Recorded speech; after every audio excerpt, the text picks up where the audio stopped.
Hey everyone, and welcome to Echoes of Jade, your gateway to a world of Chinese fantasy dramas, where magic weaves through ancient legends and epic love stories transcend time. Subscribe and join us on more journeys through mystical realms. Episode 1, The Storm Awakens. In a quiet mountain village, cradled by mist and time, a young boy named Zhenu lives a simple life with his father, a coffin maker. Their world is modest. Wooden coffins, evening fires, a father's steady hands, a son's curious gaze. But peace like mist is easily scattered. The imperial court announces a royal burial. The late empress is to be laid to rest beside the former emperor, an act that defies sacred tradition. To force this union, the powerful noble Zhuang, Lu Yin commands the arrest of every feng shui master across the land. His men sweep through the countryside hunting knowledge, silencing dissent. One night, they come to Zhenu's village. His father is accused of hiding forbidden scrolls and aiding a fugitive master. Soldiers storm their home. Zhenu, too small to fight, tries to shield his father. He's struck down. When he wakes, the village is in ruins. The coffin's broken. The fire's cold. And his father gone. Grief becomes rage. Rage becomes a vow. But fate is not finished. Two masked figures find the boy barely breathing and carry him deep into the mountains. There, hidden beneath the stars, lies the temple of the Star Do Master, a legend whispered in the wind, known for celestial wisdom and silent strength. Zhenu is reborn. His new name, Zanghai, Boundless Sea. A name without a past, only purpose. 10 years pass. 10 winters. 10 springs. He trains in silence and shadow. Learns the secrets of tombs, the movement of stars, the stillness of blades. He studies war, strategy, and the invisible lines that shape power. Knowledge, says the master, is a blade without blood. One day you'll wield it without mercy. Meanwhile, in the capital of Jingcheng, a storm brews. The young emperor is caught between two forces, the reformist Lin Ziqing and the iron-fisted Zhuang Lu Yin. The court dances with secrets, assassins hiding in operas, messages buried in verse, shadows pulling at the throne. Zanghai descends the mountain. Before he leaves, the master burns everything: scrolls, journals, even the name Zhenu. You are no longer a boy, he says. You are the storm that justice rides upon. As ash drifts into the wind, Zanghai walks toward the lights of Jingcheng, toward a city that has forgotten his name, but will never forget his return. And so begins a journey that will shake the empire to its core. Welcome to Echoes of Jade, where Chinese dramas come alive. Thank you for joining us on this journey. Subscribe and let the stories enchant you. Zhenu slowly wakes, finding himself lying on a small wooden boat drifting quietly on calm waters. Nearby stands a mysterious masked man who tells him he once knew Zhenu's father, Cdrama.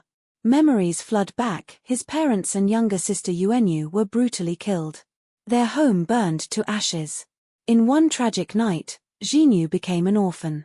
Overwhelmed by sorrow, he weeps bitterly for the family he lost. The masked man carries him ashore and reveals the truth. Cdrama had sent a secret letter begging for help to escape the capital, but it arrived too late.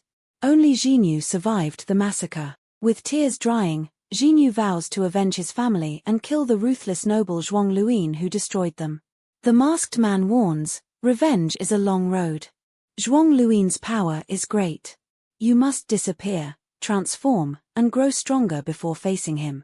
The boy is taken deep into the mountains to a hidden temple, home of the legendary Star Do Master, a sage with mastery over the stars, ancient geomancy, and martial arts. The master doubts if Zhenu has the spirit to become a warrior, but the boy's determination is fierce. First, the master performs secret surgery to change Zhenu's face, so no enemy can recognize him. When Zhenu wakes, his face is wrapped in bandages. Though scars remain faintly visible, the transformation is complete. Next, the master locks him inside a complex wooden cage, saying, "You will not eat until you escape." Days pass.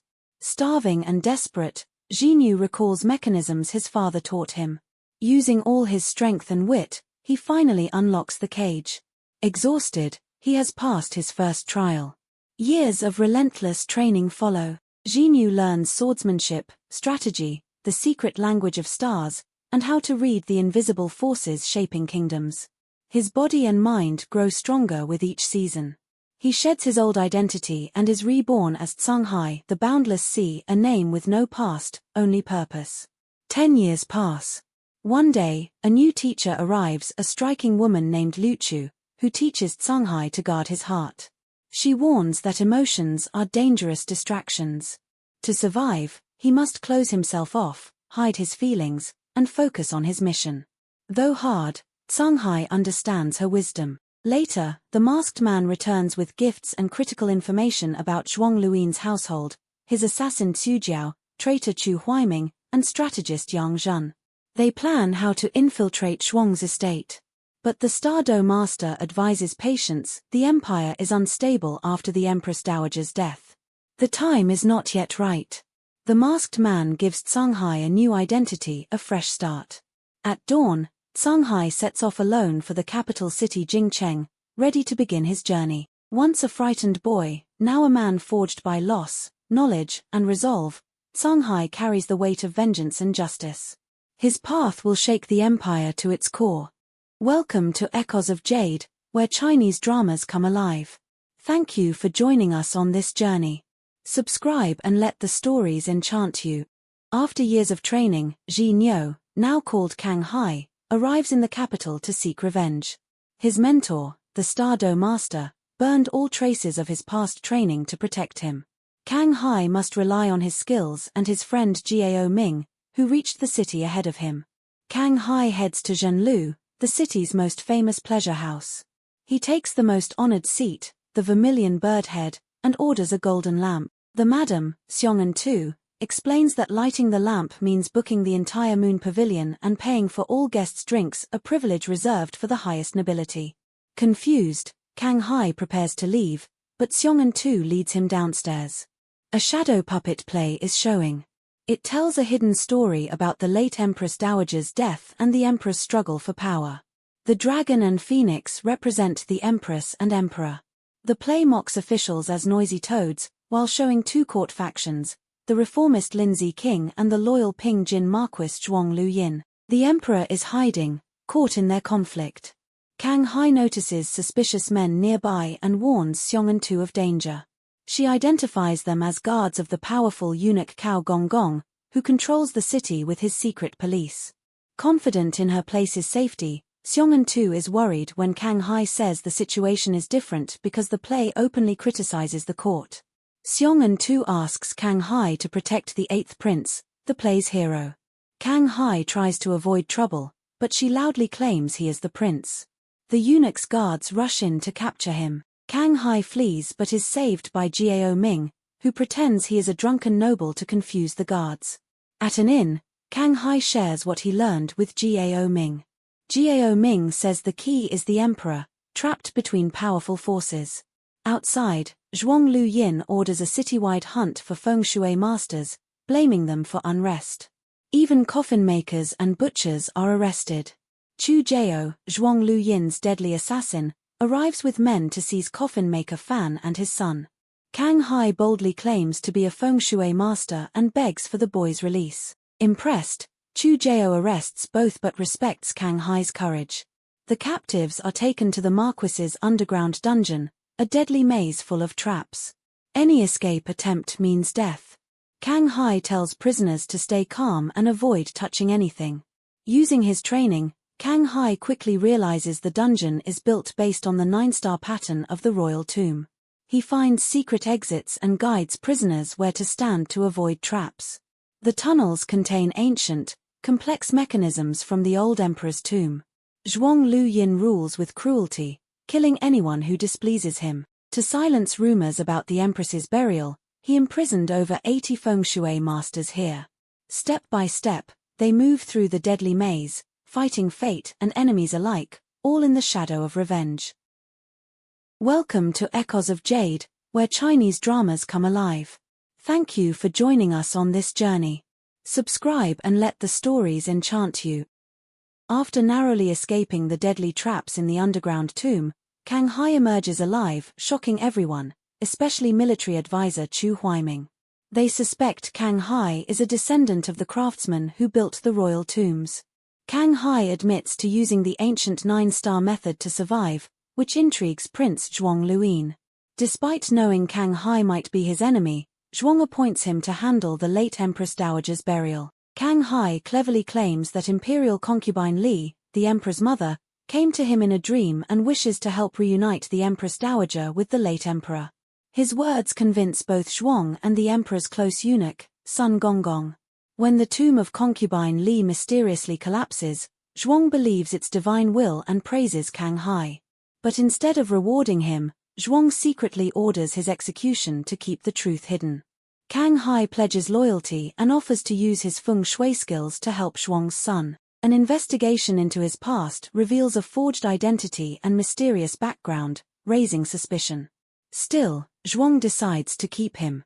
Kang Hai is officially accepted into the residence and given a waist token and room in the scholars' quarters. Kang Hai reports back to Gao Ming, explaining how he rigged concubine Li's tomb to collapse by weakening it with moisture and inserting a wooden wedge. Gao Ming is impressed but refuses to reveal more about their masked master and the Star Master just yet. Back at the estate, Kang Hai meets Hui Jian, a fellow advisor, and learns the scholar's true task, writing the official biography of the Zhuang family, which will credit Yang Zhen as the chief author. Yang Zhen meets Kang Hai and warns him about the strict hierarchy. Meanwhile, Chu Huaiming grows wary of Kang Hai, sensing he could be a threat to Yang Zhen's position. To keep Kang Hai out of Zhuang's sight, Yang Zhen assigns him to repair the ancestral shrine. Though clearly being sidelined, Kang Hai accepts the task and asks Yang Zhen to explain his absence to Zhuang. Yang agrees, secretly pleased to delay any threat. Kang Hai later helps catalogue the estate's antique collections. He notices many items are damaged or fake. Yang Zhen orders him to redo the entire inventory under watch, clearly mistrusting him. Despite this, Kang Hai quietly vows to replace Yang Zhen and rise within the ranks of the Zhuang household.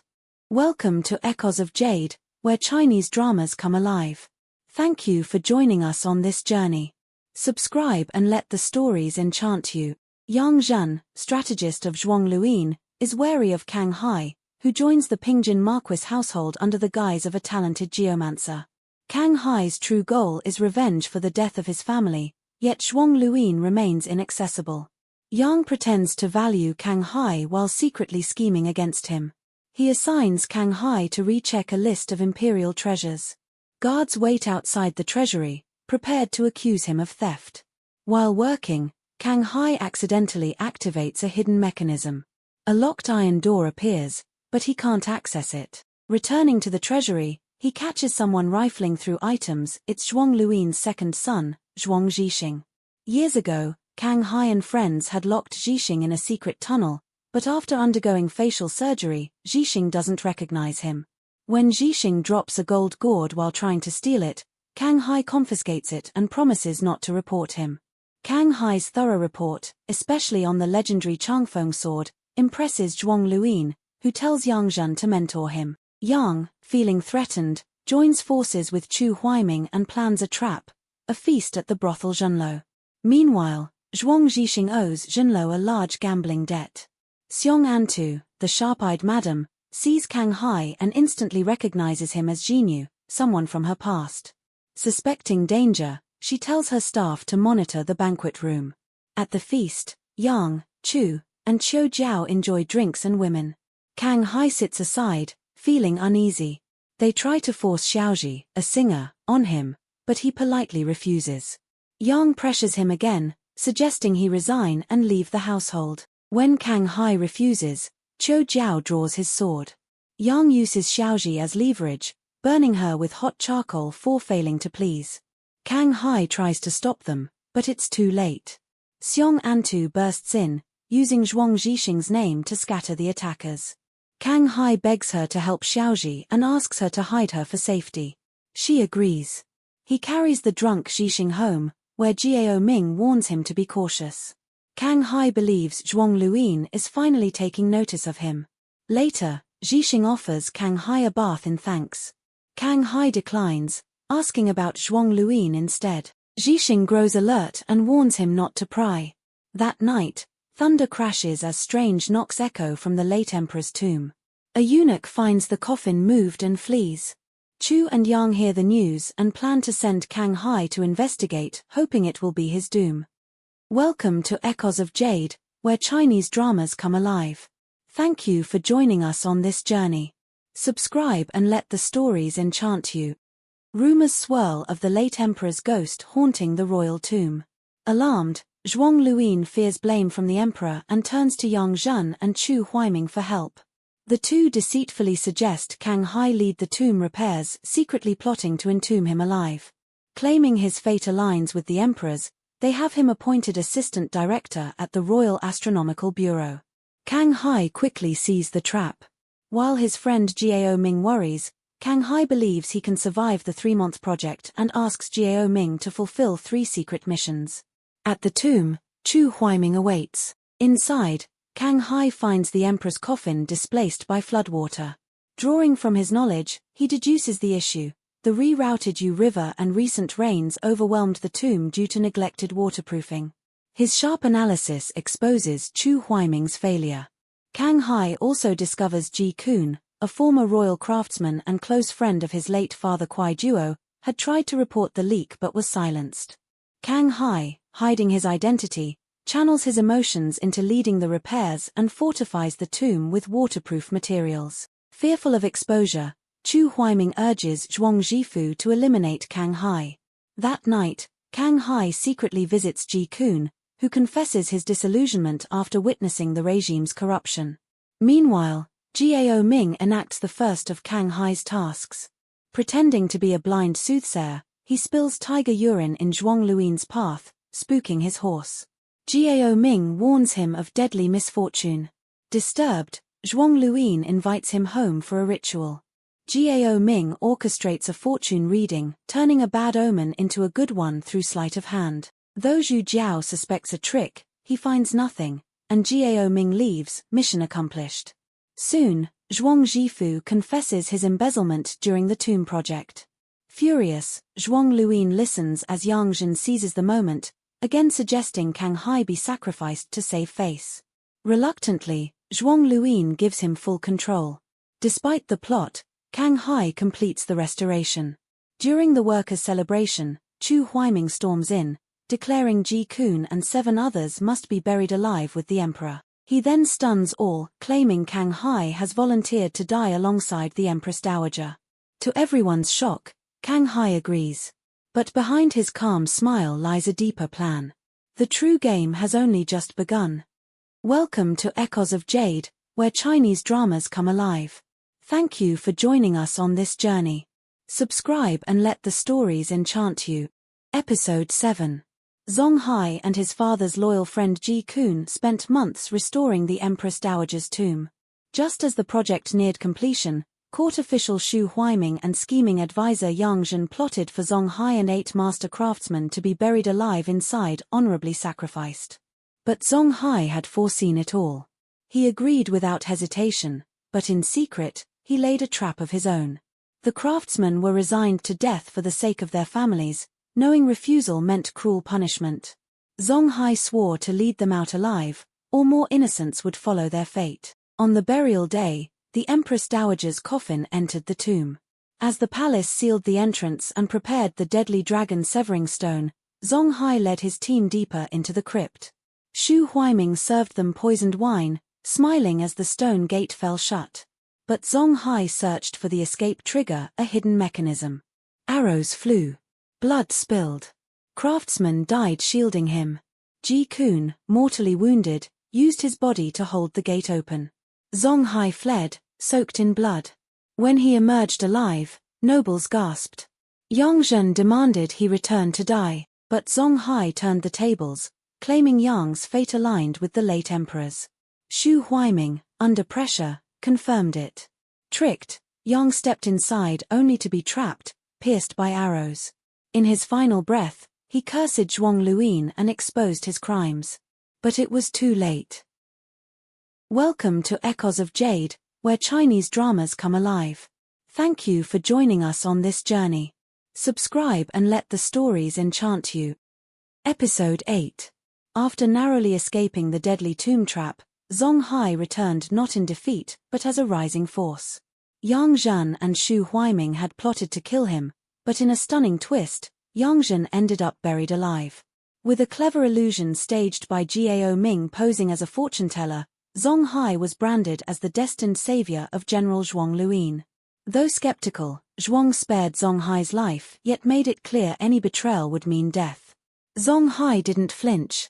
He exposed the rot Yang Zhen had caused, eliminating talented aides while promoting fools. He also exposed Chu Jiao's crimes committed under the Hu Mansion's name. Before Zhuang could act, Chu Jiao suddenly assassinated Yang Zhen, proof that he had already planned a cover-up. Gao Ming, in disguise, trailed behind Zhuang's carriage to ensure Zanghai's safety. Chu Jiao led the way to the mansion but plotted to kill Zanghai. When Zhuang handed a sword to finish the job, he surprised everyone by letting Zanghai go. Chu Jiao's audacity in pushing for Zanghai's death only confirmed Zanghai's earlier accusations. Gao Ming, disguised as a doctor, treated Zanghai and revealed the hidden plan behind Zanghai's escape. Upstream, he had Gao Ming flood the secret channels at precisely timed bell tolls.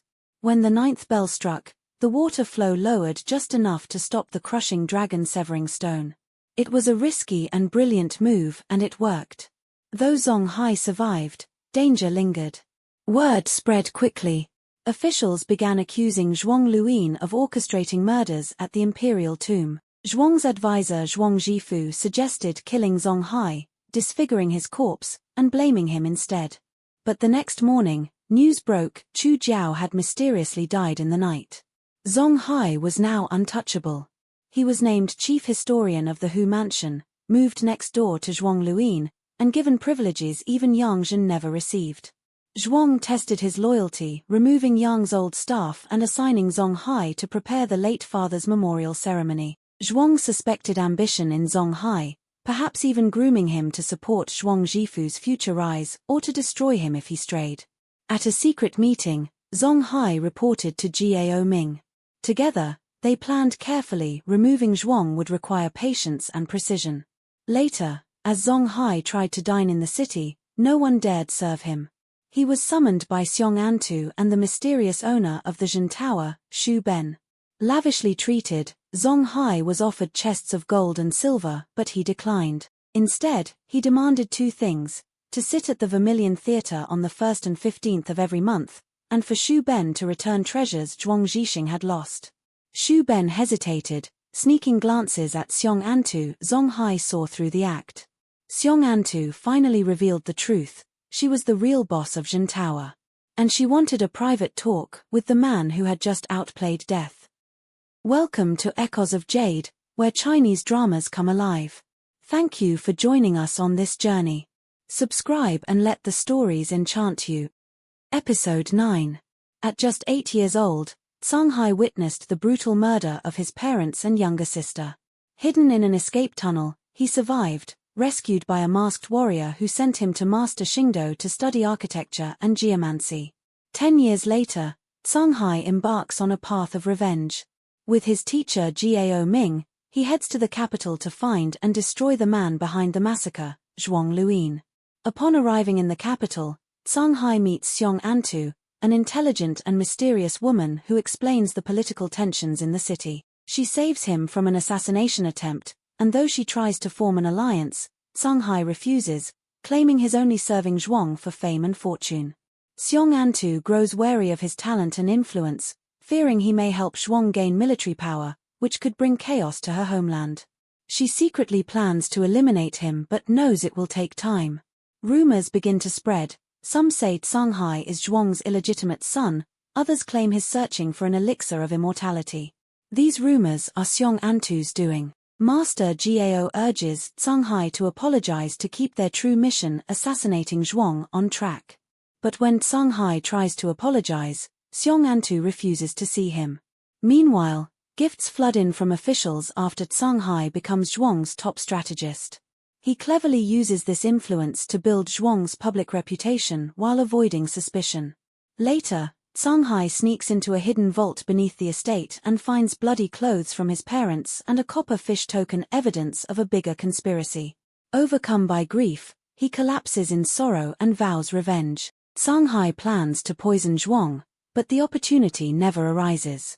Instead, he's kidnapped by two former aides of the late Yang Zhen, Huijian and Shalei, who seek vengeance.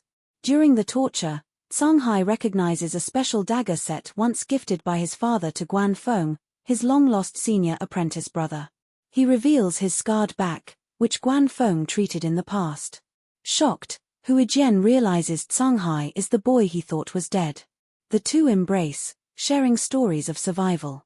Guan Feng explains he had been punished and missed the massacre. After years of wandering, he was taken in by Shalei's master. Now reunited, the brothers piece together the clues of their father's legacy, hinting that something valuable lies hidden in Liu Xian's tomb.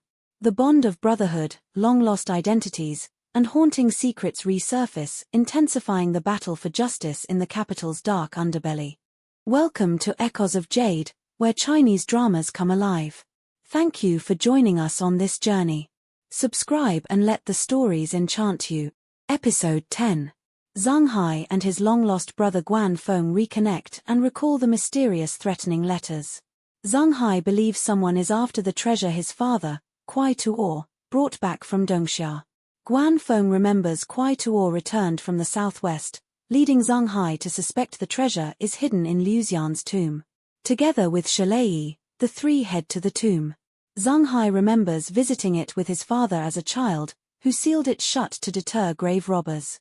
Inside, they find an exquisite couple's burial site with no inscription. Zanghai cleverly locates the tombstone hidden under a stone tortoise shell, confirming it belongs to Liu Xian, disciple of a revered official named Dan Yizi. The trio explores the tomb, finding it plundered and littered with the corpses of greedy thieves. Just as they're about to give up, Zanghai notices a reversed pattern on the coffin. Pressing it activates a hidden mechanism, revealing a large carved tablet recounting Dan Yizi's virtuous deeds.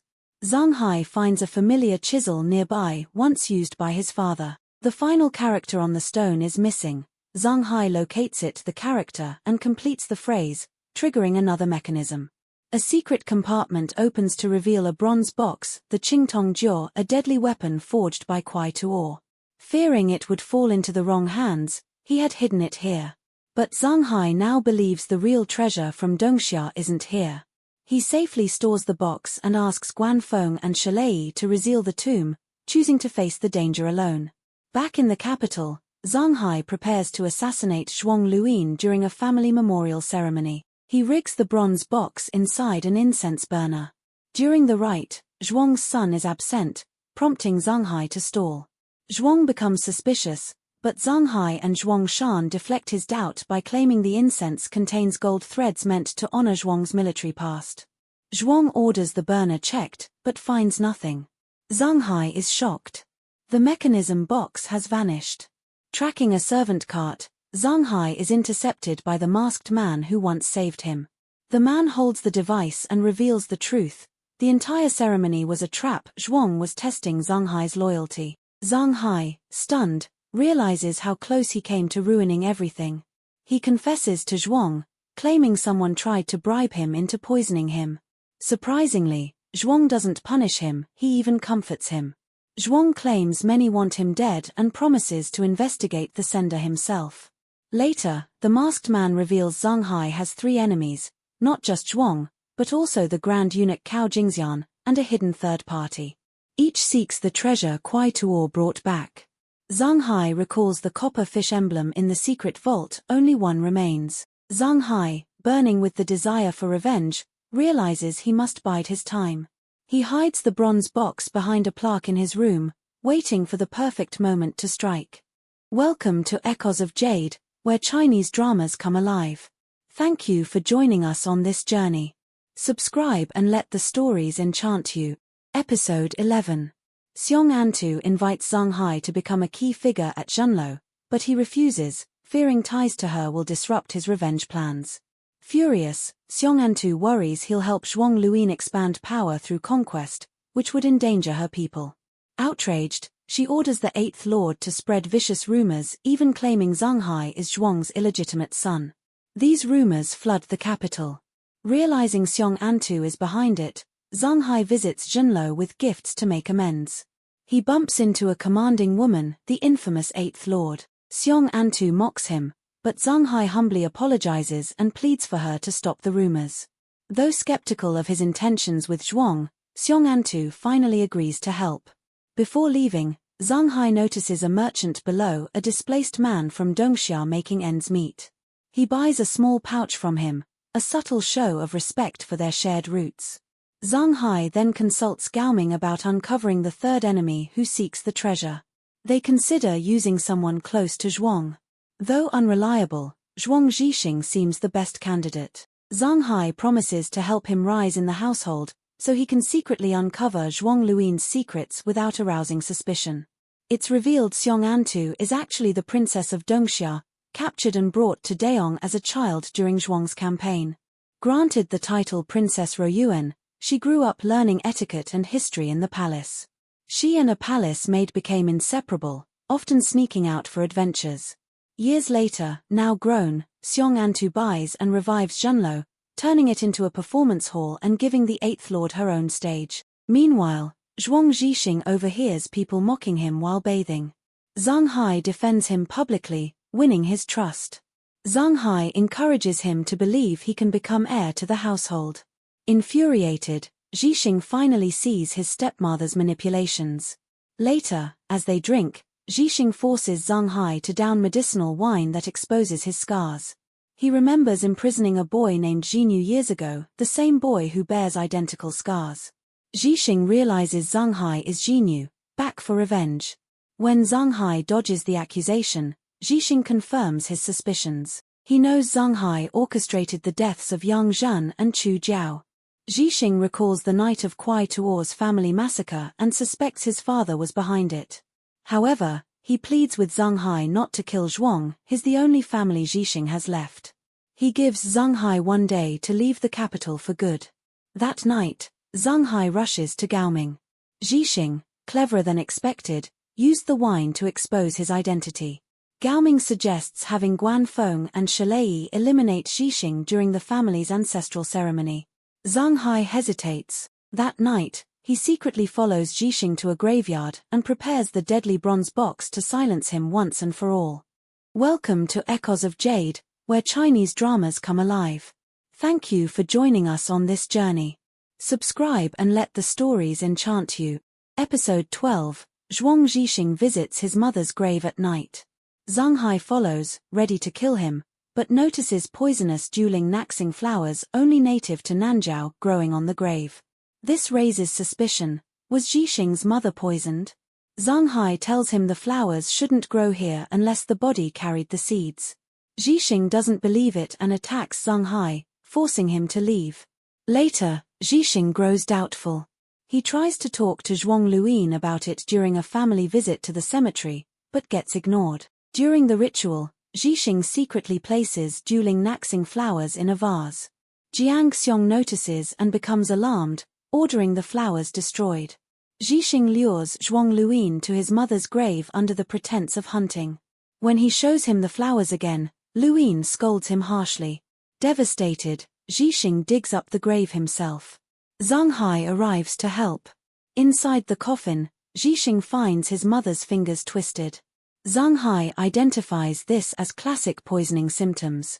Zhixing recalls his mother's health fading after coming to the capital. He suspects foul play. Zanghai finds out from servants that Zhixing's mother was close to an herbalist, and that Jiang Xiong had spread rumors to ruin her. Back then, Zhuang Luin needed Jiang Xiong's father's political help and believed the slander, ignoring his wife until her death. Zhixing is enraged. He believes Zhuang Luin knows the truth and swears revenge. Zanghai offers a deal. He'll help Zhixing rise and earn Luin's trust in exchange for one thing: find out who their third hidden enemy is. Zhixing agrees. Zanghai tells Gao Ming the plan. Since Cao Jingxian is another enemy but hard to reach, they plan to approach him during a royal polo match in 2 months. Meanwhile, Zhixing starts martial arts training with Guan Feng and Shalei to change his image. Shalei is strict, But Zhixing works hard. Elsewhere, Chu Huaiming tries to slander Zanghai to Cao Jingxian but is brushed off and humiliated. Welcome to Echoes of Jade, where Chinese dramas come alive. Thank you for joining us on this journey. Subscribe and let the stories enchant you. In the capital's most thrilling step polo tournament of the year, the last person anyone expected to shine was Zhuang Zhixing, a notorious playboy known more for wine and song than swords and strength. But behind his transformation was a powerful alliance fueled by revenge and ambition.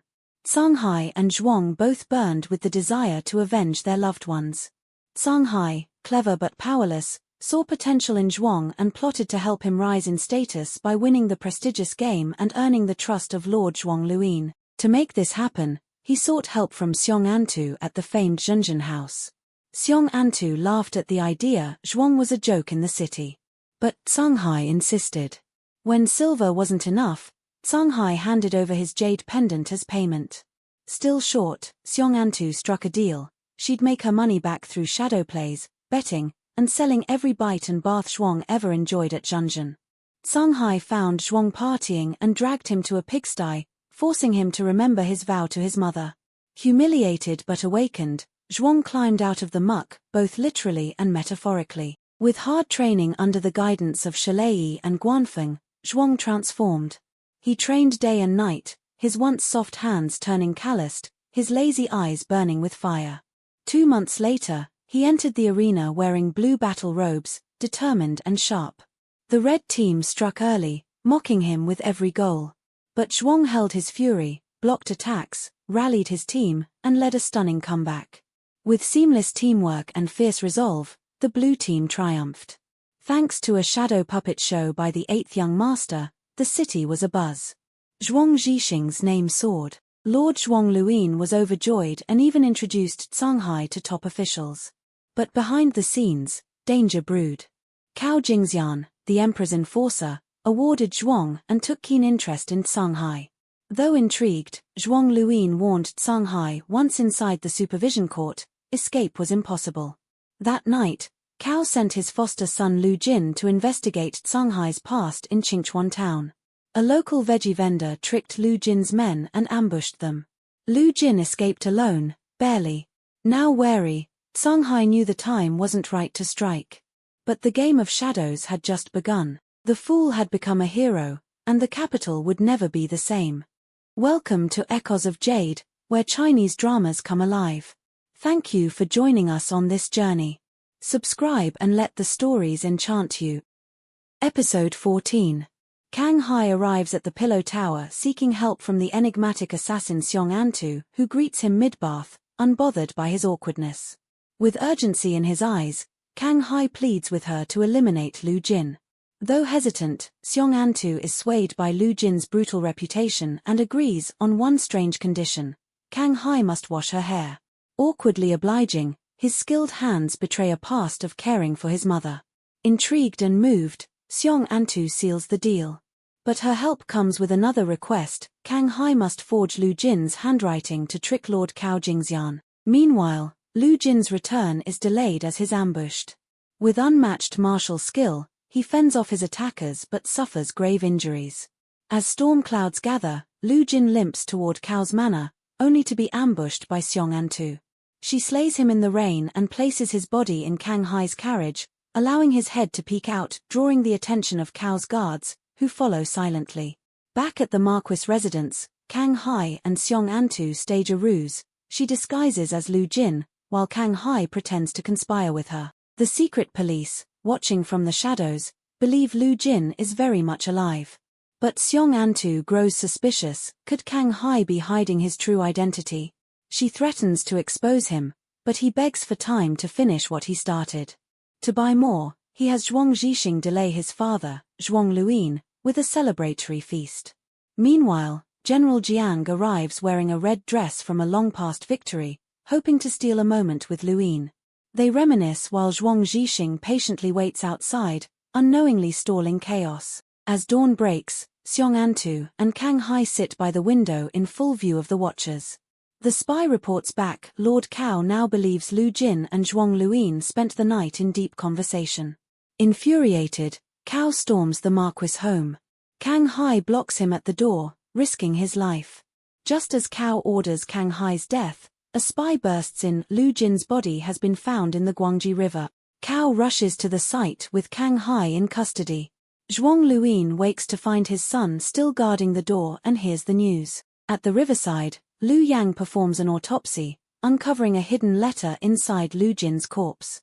Zhuang Luyin arrives, puzzled by the drowning. Cao vows to return and uncover the truth behind the body in the river and the lies that led them all there. Welcome to Echoes of Jade, where Chinese dramas come alive. Thank you for joining us on this journey. Subscribe and let the stories enchant you. Episode 15. Cao Jingxian greatly admires Kang Hai and wants him under his command. But Zhuang Luyin, reluctant to let him go, sparks tension. In anger, Cao sends his adopted son Lu Jin to investigate Kang Hai's identity. With help from Master Xingdo, Kang Hai undergoes plastic surgery and fakes his background. Lu Jin finds nothing suspicious, but fearing failure, he lies, claiming Kang Hai's identity is questionable. On his way to deliver this message, he's ambushed. All guards are killed. Lu Jin barely escapes with his life. Kang Hai sees an opportunity. He asks Xiong Antu to eliminate Lu Jin and hatches a two-pronged scheme. They disguise themselves as Lu Jin and Zhuang Luyin, spending the night in deep discussion. Cao Jingxian, misled, storms the Zhuang mansion, thinking Lu Jin defected. Meanwhile, Zhuang Zhixing lures Zhuang Luyin away. Kang Hai stages Lu Jin's suicide and tosses his body into the river. When Cao retrieves Lu Jin's farewell letter, he believes Lu Jin uncovered Kang Hai's secret and was silenced by Zhuang Luyin. Furious, he tasks Lu Yang with burying her brother and summons Lu Ran. Zhuang Luyin is baffled by Cao's outrage. Kang Hai uses the moment to sow distrust between them and pleads for protection. Zhuang Luyin promises him safety and plans to grant him an official post, one step closer to Kang Hai's true goal, infiltrating the astronomical bureau and finding the mysterious treasure both men seek. Kang Hai gifts a handmade hairpin to Xiong Antu, thanking her loyalty. She invites him to spend the Ghost Festival together. On the 15th of the 7th lunar month, beneath drifting clouds, they set sail, releasing 10,000 lanterns to honor the dead. Xiong Antu dreams of building shelters for the homeless. Touched by her vision, Kang Hai feels closer to her but still hides the names of his slain family. As they stargaze, Kang Hai tells constellation stories. Xiong Antu, moved, imagines her lost loved ones among the stars. Meanwhile, astrologer Chu Huaiming predicts rain will bless drought-stricken Zhengzhou. He rushes to inform the court. But Kang Hai sees a white sunbow, a sign of incoming flood. He urges Zhuang Luyin to alert the emperor and relocate people. But Zhuang, unwilling to upset the court, ignores him. Knowing Zhengzhou's dike work was embezzled by Zhuang Zhifu, Kang Hai plans to use the flood to topple both Zhuang Luyin and Chu Huaiming. He visits the astronomical bureau, publicly warning citizens of the coming disaster and discrediting Chu's prediction. When villagers recognize him as the tomb restorer, they believe his warning. Furious, Chu confronts Zhuang. Zhuang scolds Kang Hai, but Kang Hai insists he acted in loyalty, saving Zhuang from the emperor's wrath if Chu is wrong. He boldly predicts a general will die in the flood and offers to take the blame. Zhuang has him imprisoned. If he's wrong, he'll pay with his life. Welcome to Echoes of Jade, where Chinese dramas come alive. Thank you for joining us on this journey. Subscribe and let the stories enchant you. Episode 16. Zhengzhou is hit by long-awaited rains, but what begins as joy quickly turns into disaster. While the emperor rewards Chu Huaiming, he arrogantly visits Zanghai in prison, mocking his downfall. But Zanghai warns him, just wait. Zanghai learns from Zhuang Zhixing that Lord Zhuang is restless, fearing that Zanghai may have seen through the mystery behind a fallen general. It's revealed that Zanghai only spoke of the falling star to avoid being killed prematurely. He now urges Zhuang Zhixing to spread word. A massive flood is coming. As predicted, torrential rain causes the riverbanks to collapse. Thousands are displaced. Chu Huaiming, once so proud, finds himself abandoned first by Lord Zhuang, then by his powerful patron Cao Jingxian. In desperation, He kneels before Zanghai, begging for mercy. But Zanghai refuses. "I'll fight you to the end for the innocent artisans buried for your schemes." Humiliated and furious, Chu Huiming resorts to murder. He douses Zanghai's cell with wine and sets it ablaze. But Zanghai, always one step ahead, had warned Zhuang Zhixing not to douse the flames, only to stop Chu Huiming's escape. When Lord Zhuang hears the news, he races into the fire himself and saves the unconscious Zanghai, earning severe burns in the process. Chu Huiming is caught trying to flee and is dragged before Lord Zhuang. Just then, a dreadful report arrives. General Fu Jisong, Zhongzhou's commander, has drowned during the flood. The very general Zanghai had foreseen would fall. Realizing Zanghai's vision was true, Lord Zhuang orders Chu Huiming imprisoned and allows Zanghai to treat his wounds. From that moment, he sees Zanghai not as a prisoner, but as family. Meanwhile, Jiang Xiong, enraged by Zanghai's survival and rising influence, tries to manipulate Lord Zhuang against him. She accuses him of plotting with Zhuang Zhixing. When confronted, Zanghai admits he helped Zhixing win a crucial ballgame, but only to strengthen Lord Zhuang's household. With trust renewed, Lord Zhuang names Zanghai as the next chief astrologer. In a single episode, betrayal burns, a hero rises from ash, and destiny shifts. Zanghai has turned fate itself into his ally. Welcome to Echoes of Jade, where Chinese dramas come alive. Thank you for joining us on this journey. Subscribe and let the stories enchant you. Episode 17. Zhuang Luyin recommends Zanghai as the next supervisor of the Imperial Observatory after Zanghai's success in flood prediction and defeating Xu Huiming.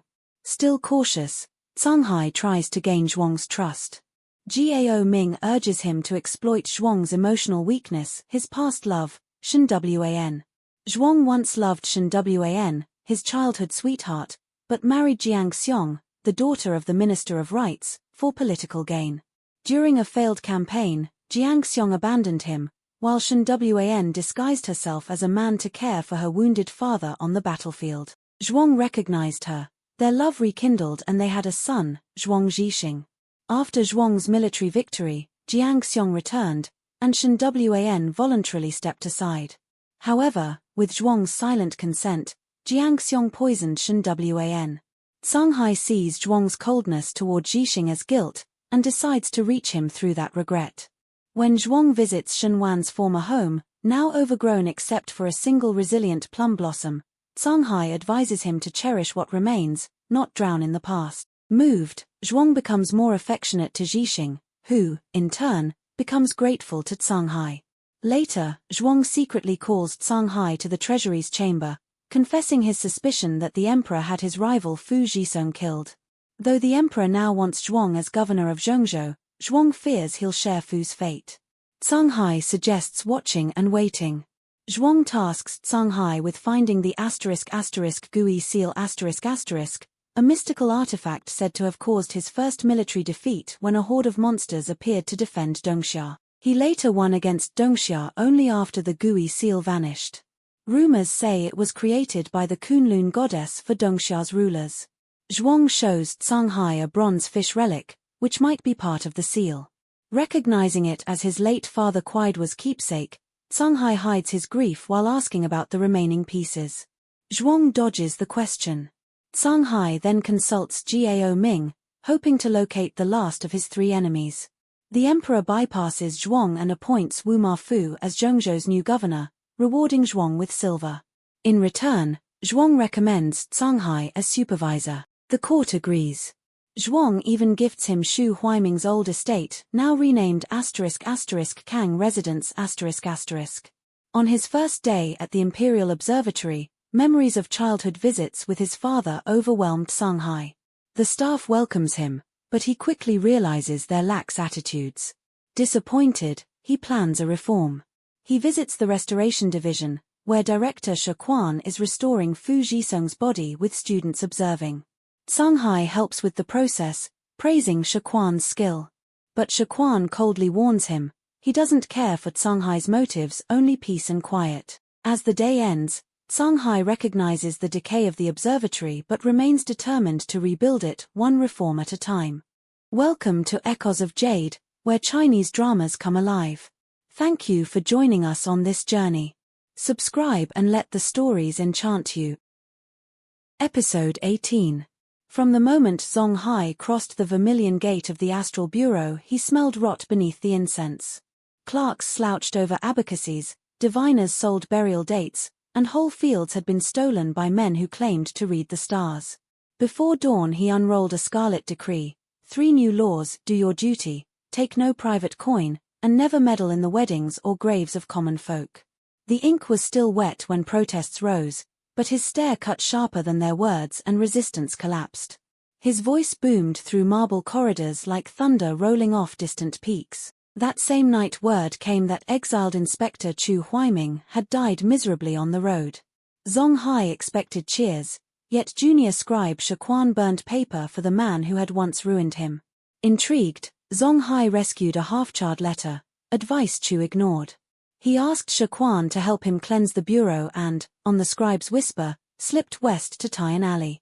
Their physician Chang Wui posed as healer by day and reaper by night, hunting dying girls as spirit brides for nobles.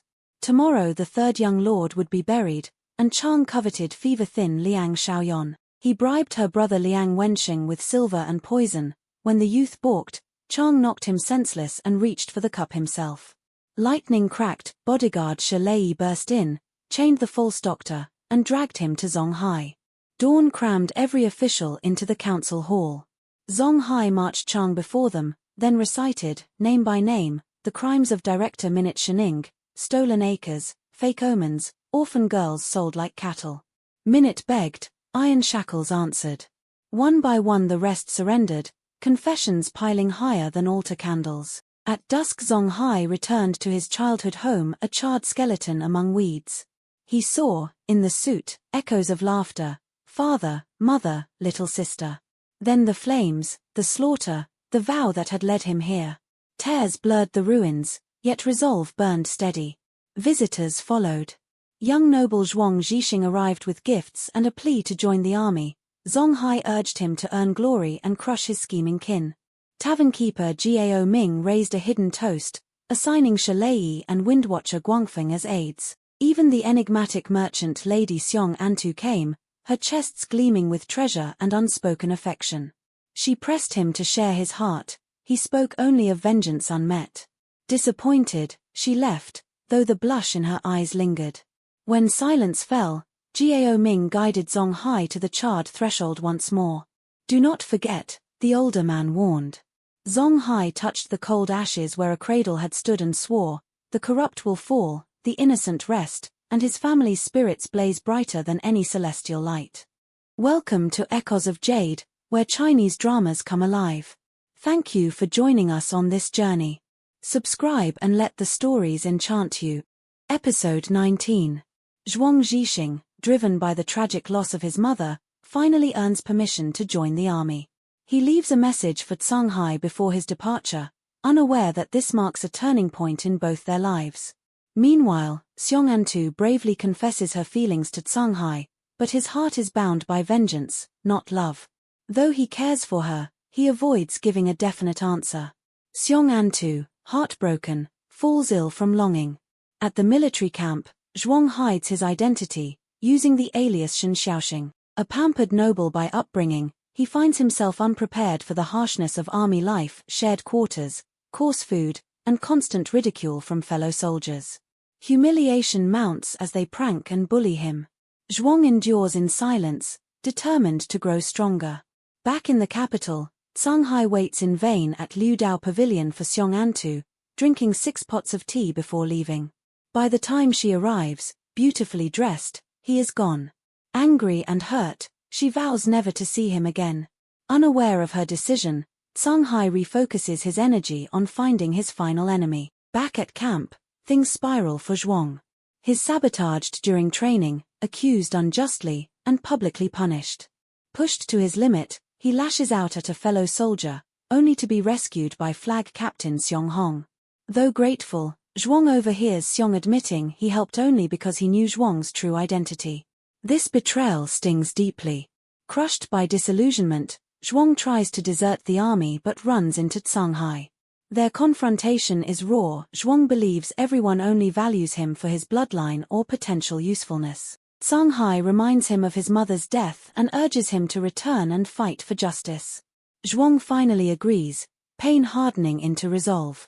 Meanwhile, Zanghai cleans house at the Imperial Astronomical Bureau, preparing to rebuild with talent and loyalty. A key clue arrives, a missing coin from the ancient Zhenyo Tongbao set. He suspects Prince Yongrong, but needs proof. To approach him, Zanghai decides to offer the complete coin set as a gift during an upcoming banquet. High and low, they search for the rare final coin, only for Xiong Antu to buy it first. She's testing Zanghai. Will he lower his pride and come to her? He does, offering land and silver. She instead gives him the coin freely, making him owe her a favor. Their connection deepens in unspoken ways. Zhuang, now committed, throws himself into harsh training, slowly earning the respect of those around him. The young general's son is no longer a boy but a soldier, forged by fire. Welcome to Echoes of Jade, where Chinese dramas come alive. Thank you for joining us on this journey. Subscribe and let the stories enchant you. Episode 20. On a stormy morning, Zanghai arrived at Prince Yongrong's residence with a respectful visit letter. The long line of officials waiting in the rain gradually dispersed, disappointed and dismissed one by one except Zanghai. Wordlessly, someone from the palace asked for his birth details. Moments later, the palace steward Shenyong appeared, inviting only him inside. Prince Yongrong, having heard rumors about Zanghai's strange deeds at the royal tomb, expected a dangerous man. But Zanghai, calm and refined, stood with poise. The prince, impressed yet suspicious, questioned his fate and background. Zanghai offered a rare set of Zhenyo Tongbao coins, claiming he was just an ordinary man with no hidden motives. The prince was pleased, but still wary. As a gesture of goodwill, Yongrong ordered new clothes for Zanghai and invited him to a banquet at the renowned Zhenlo Pavilion. Shenyong introduced Zanghai to high-ranking guests. Later, the prince arrived, praising Zanghai publicly and urging the officials to assist the emperor diligently. Talk turned dark. Prince Yongrong saw misfortune in the imperial astrologer position. 2 predecessors had died mysteriously. He advised Zanghai to switch roles. Zanghai deflected, instead probing into the death of a former astrologer, Kuai Duo. The prince dismissed the topic, but Zanghai sensed deeper truths. The banquet began with masked dancers and music. The lead dancer gifted the prince a jar of rare mulberry wine. A contest followed. Each official brought treasures for the prince to judge. When a soldier's helmet was presented, Zanghai stepped in to explain it belonged to the Yin soldiers, ghostly troops summoned by a mysterious object, the Gui seal.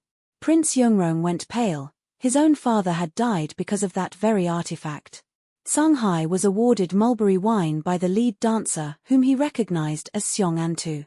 He drank too fast and choked, prompting a playful jab from the prince. As the feast ended, the drunken prince retired.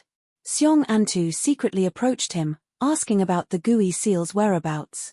He appeared unconscious until he suddenly called her name. Zanghai arrived just in time, taking back the coin Xiong Antu tried to retrieve.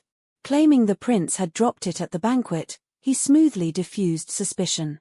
As he tried to leave, Prince Yongrong mumbled about hearing a woman whisper to him earlier. Before Zanghai could respond, his master Liu Chu entered, pretending to surprise the prince with a dance, feigning ignorance of Zanghai. Late into the night, Zanghai returned home, only to find Liu Chu in his carriage. At dawn, he'd raised the alarm upon seeing smoke on the horizon. The next morning, Gaoming brought porridge and comfort. With the prince off the suspect list, Zanghai now turned his gaze to Minister Zhao Bingwen, who had once advocated harshly against bandits just before Kuai Duo's family perished. Welcome to Echoes of Jade, where Chinese dramas come alive. Thank you for joining us on this journey. Subscribe and let the stories enchant you. Episode 21. Kang Hai takes a bold step toward uncovering the truth behind his family's murder.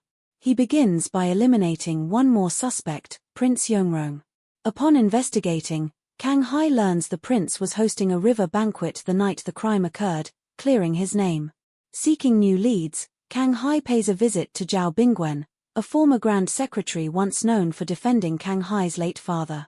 Upon arrival, Kang Hai is surprised to see the respected official fixing roof tiles himself, a sign that Zhao is unlike other corrupt bureaucrats. Inside the study, Zhao warns Kang Hai not to act too recklessly. There are already piles of impeachment petitions against him. But Kang Hai remains firm, he refuses to stay silent while injustice thrives. Before heading off to the cabinet, Zhao asks Kang Hai to help fix the rest of the roof. After Zhao leaves, Kang Hai seizes the chance to sneak into the study, discovering an official document proving Zhao was on disaster relief duty in Yuju the night of the murders. Another suspect cleared. But Zhao suddenly returns, realizing he left an important letter. Spotting Kang Hai in the backyard, Zhao grows suspicious. Kang Hai claims a servant asked for help fixing the cold study. Zhao calls every servant to confirm. No one admits involvement. Just as Zhao is about to punish them all, his daughter, known as 8th Young Master 4 dressing in male attire, steps in and claims she asked Kang Hai for help. Crisis averted. Grateful, Kang Hai gifts her rare storybooks but learns from Gao Ming that it was Xiong Antu, a mysterious woman, who orchestrated his rescue. Xiong offers a trade, her secrets for one of his own. But Kang Hai declines. Meanwhile, at court, the emperor is absent. Chancellor Cao Jingxian presides, announcing that Kang Hai must oversee the imperial funeral of the late emperor's closest general within 2 months. It's an impossible task meant to break him. At the construction site, Kang Hai is shocked to find only unskilled young workers left. When he begs the Ministry of Works for more hands, official Zhuang Ji refuses unless Kang Hai agrees to shady conditions. He declines. As he stands alone on the site, Cao's adopted son, Lu Ran, arrives with sweets and a veiled warning. He invites Kang Hai to Cao's private banquet. The noose tightens, but Kang Hai refuses to bend. Gao Ming urges him to play along, for now. But Kang Hai, eyes burning with resolve, whispers, "If I have to bow to evil to survive, then survival isn't worth it." Welcome to Echoes of Jade, where Chinese dramas come alive. Thank you for joining us on this journey. Subscribe and let the stories enchant you. Episode 22. Zanghai found himself walking a tightrope. He had gone to Zhuang Jifu for craftsmen, but Zhuang demanded to skim half the fees for personal gain. Zanghai refused flat out.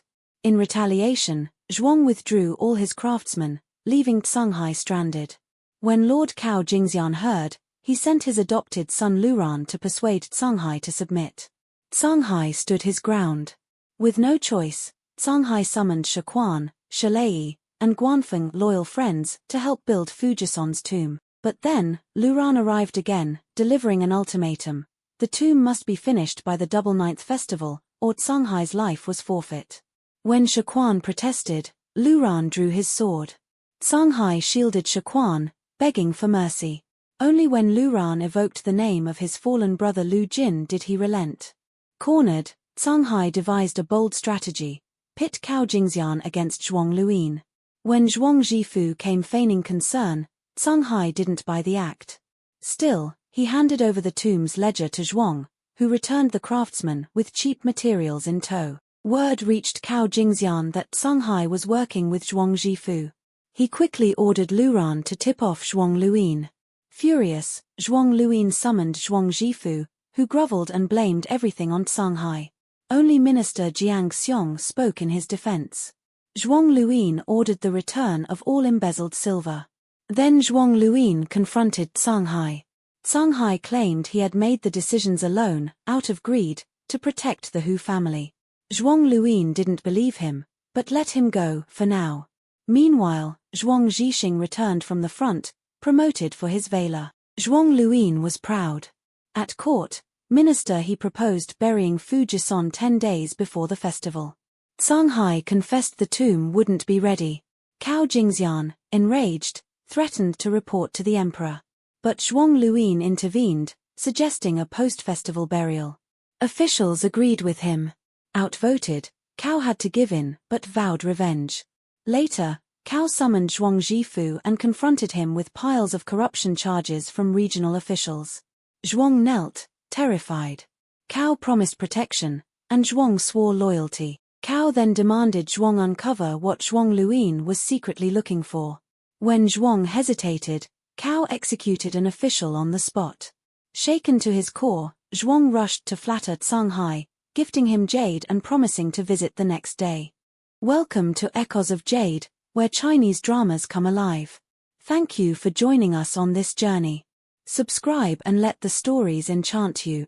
Episode 23. To uncover the identity of his third enemy, Zanghai hatches a bold plan, one that will push him to the edge of death. Knowing Prince Yongrong and Zhao Bingwen both have airtight alibis, he sets his sights on sowing discord between two powerful forces, Cao Jingxian and Zhuang Luyin. When Cao tries to recruit him, Zanghai firmly refuses, and Cao begins to sabotage him at every turn. Cao pressures Zhuang Zhixing by accusing him of corruption, forcing him to find out whether Zhuang Luyin has already obtained the legendary Gui seal. Since Zhuang Luyin greatly values Zanghai, Zhuang Zhixing attempts to befriend him. Pretending to be drunk, Zanghai allows him to see sketches of a mechanism box and a bronze fish, both used to store the Gui seal. Zhuang Zhixing steals the drawings and delivers them to Cao, who becomes convinced that Zhuang Luyin has the seal and Zanghai helped create its container.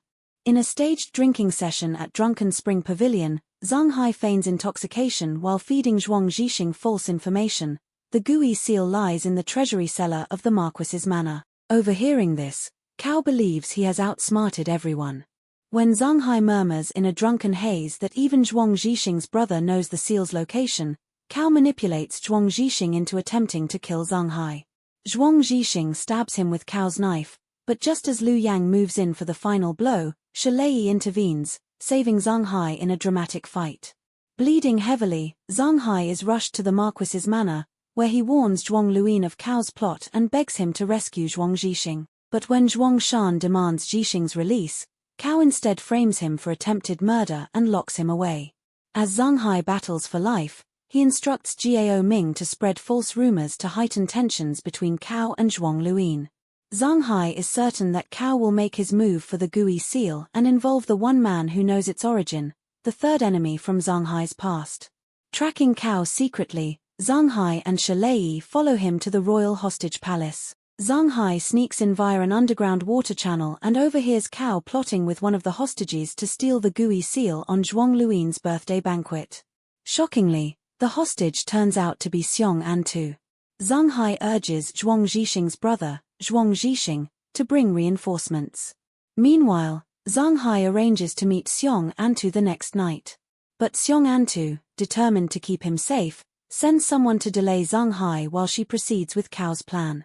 The next morning, Zanghai sends Guan Feng in his place with a fake excuse. Then, he prepares for the banquet, knowing the clock is ticking and the Gui seal, along with his past, is about to be unearthed once more. Welcome to Echoes of Jade, where Chinese dramas come alive. Thank you for joining us on this journey. Subscribe and let the stories enchant you. EP 24. On the day of Zhuang Luyin's birthday banquet, a storm was brewing in the shadows. Xiong Antu plotted with Cao Jingxian to steal the Gui seal from the Marquis treasury. Fearing she might endanger Zanghai, Xiong arranged a secret meeting with him to reveal the truth. But Zanghai, determined to find his third enemy, sent Guan Feng to the meeting in his place. While the capital's officials gathered to celebrate Zhuang's birthday, Zhuang Luyin remained tense. His nephew Zhuang Zhifu was still held hostage by Cao Jingxian. Taking advantage of the officials' frustrations with Cao's iron-fisted rule, Zhuang rallied them to co-sign a petition to impeach Cao. But just as the petition circulated, Cao barged into the banquet, presenting a Lu Mo blade as a sinister gift. He seized the petition and burned it in front of everyone, then dragged in the battered Zhuang Zhifu, his knees brutally mutilated. Enraged by Cao's taunts and threats, Zhuang Luyin drew his sword. Cao theatrically wounded himself and stumbled out, crying that Zhuang had tried to assassinate him. Meanwhile, Zanghai snuck into the treasury cellar. Elsewhere, Liu Yang helped Xiong Antu infiltrate the vault to find the Gui seal. But Zanghai had booby-trapped the area and doused the room in oil. Not recognizing Xiong Antu beneath her mask, he shot her in the leg. Only when he pulled off her disguise did he realize the truth: she was the Winter Envoy and, more shockingly, his long-sought third enemy. Xiong only wanted to retrieve the seal stolen from her kingdom. But Zanghai, son of the slain General Kuai Duo, believed she was responsible for his family's massacre. He vowed revenge. In front of his parents' preserved skins, he set the cellar ablaze, but couldn't leave her to die. He carried the unconscious Xiong Antu out and handed her to Shalai. Back above, chaos exploded. Zhuang Zhixing arrived with troops, crushing Cao's guards. Cao tried to flee but was wounded by Zhuang. Lu Yang shielded Cao and escaped with him. Zhuang Luyin, suspicious of Zanghai's role, confronted him, especially after the stolen seal designs were traced to Zhuang Zhifu.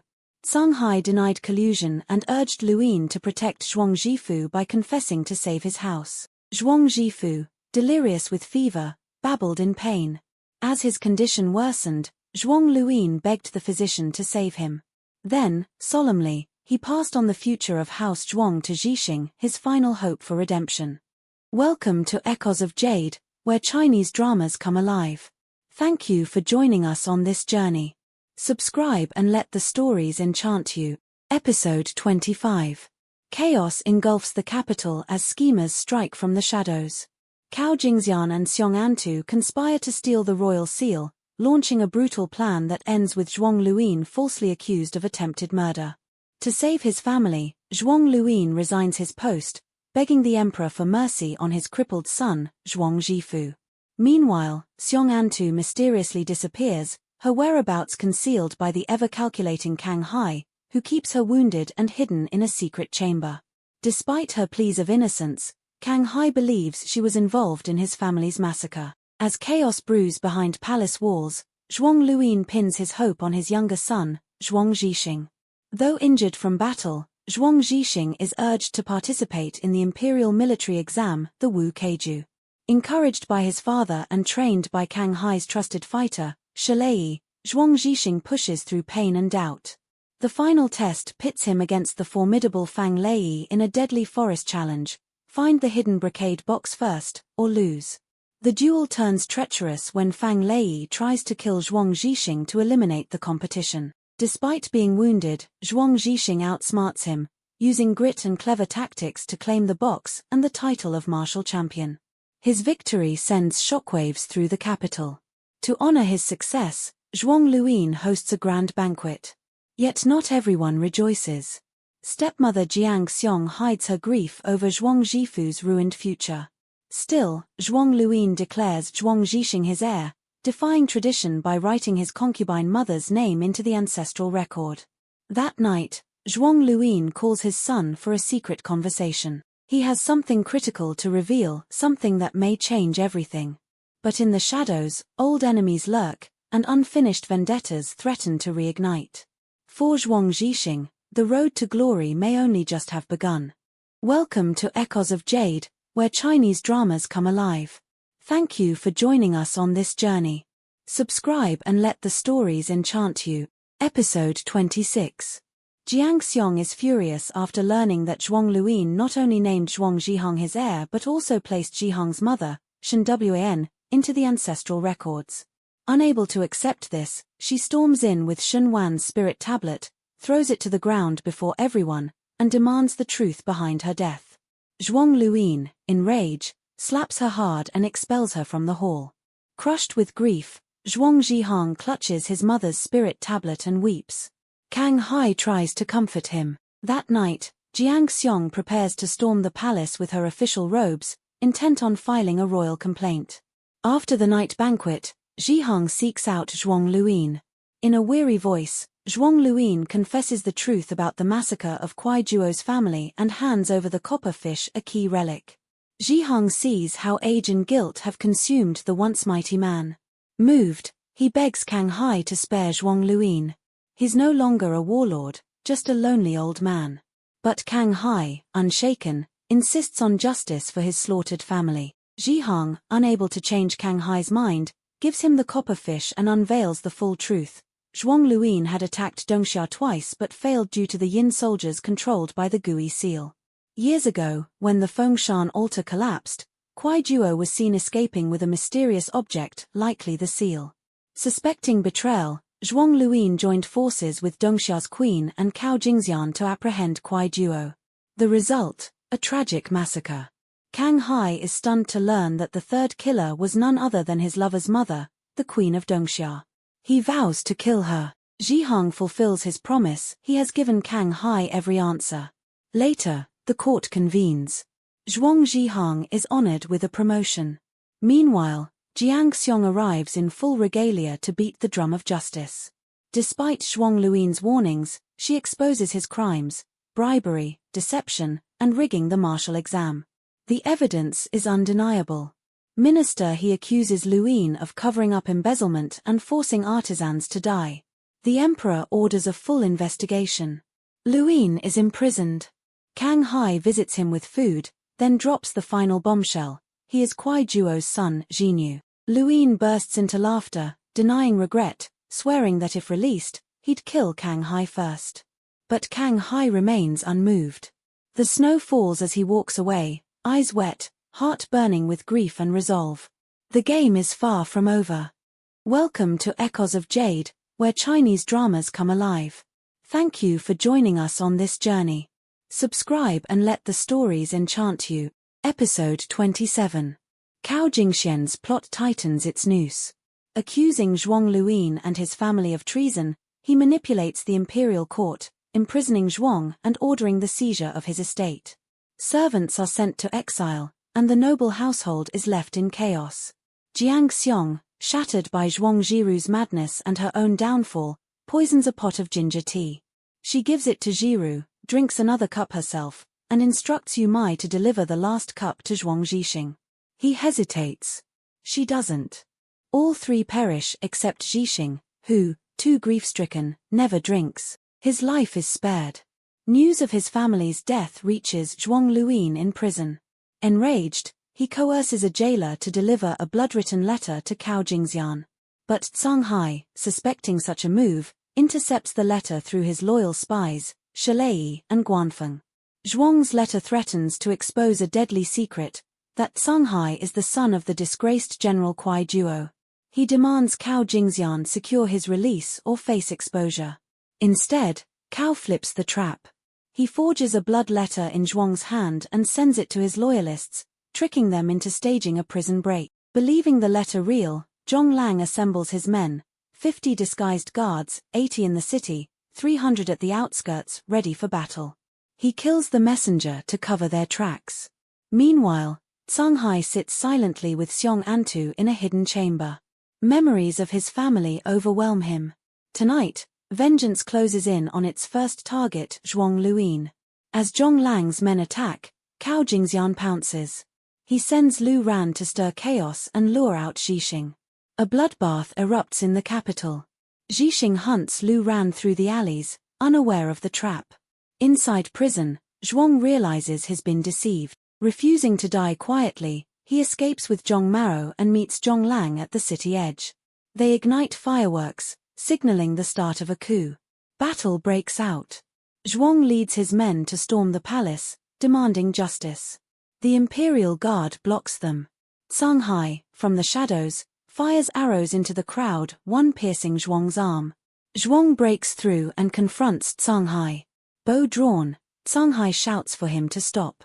Zhixing arrives just in time, showing Blue Yongji's severed head as proof of victory, begging his father to surrender. But Zhuang, consumed by vengeance, stabs at his own son. Welcome to Echoes of Jade, where Chinese dramas come alive. Thank you for joining us on this journey. Subscribe and let the stories enchant you. Episode 28. Zhuang Zhixing begs his father Zhuang Luin to surrender. But the old general refuses, determined to fight to the bitter end. In a heartbreaking move, Zhixing blocks his father's sword with his own body, challenging him to prove he still has the strength.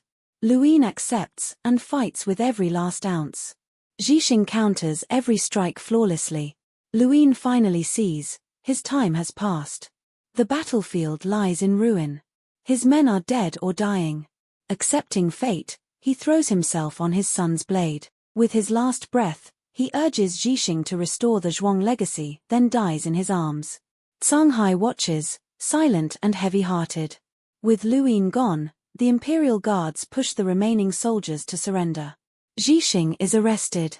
The emperor, advised by Cao Jingxian, spares him, assigning him to defend the far borders. Meanwhile, Zanghai is rewarded, promoted to Minister of Works and Astrologer-in-Chief.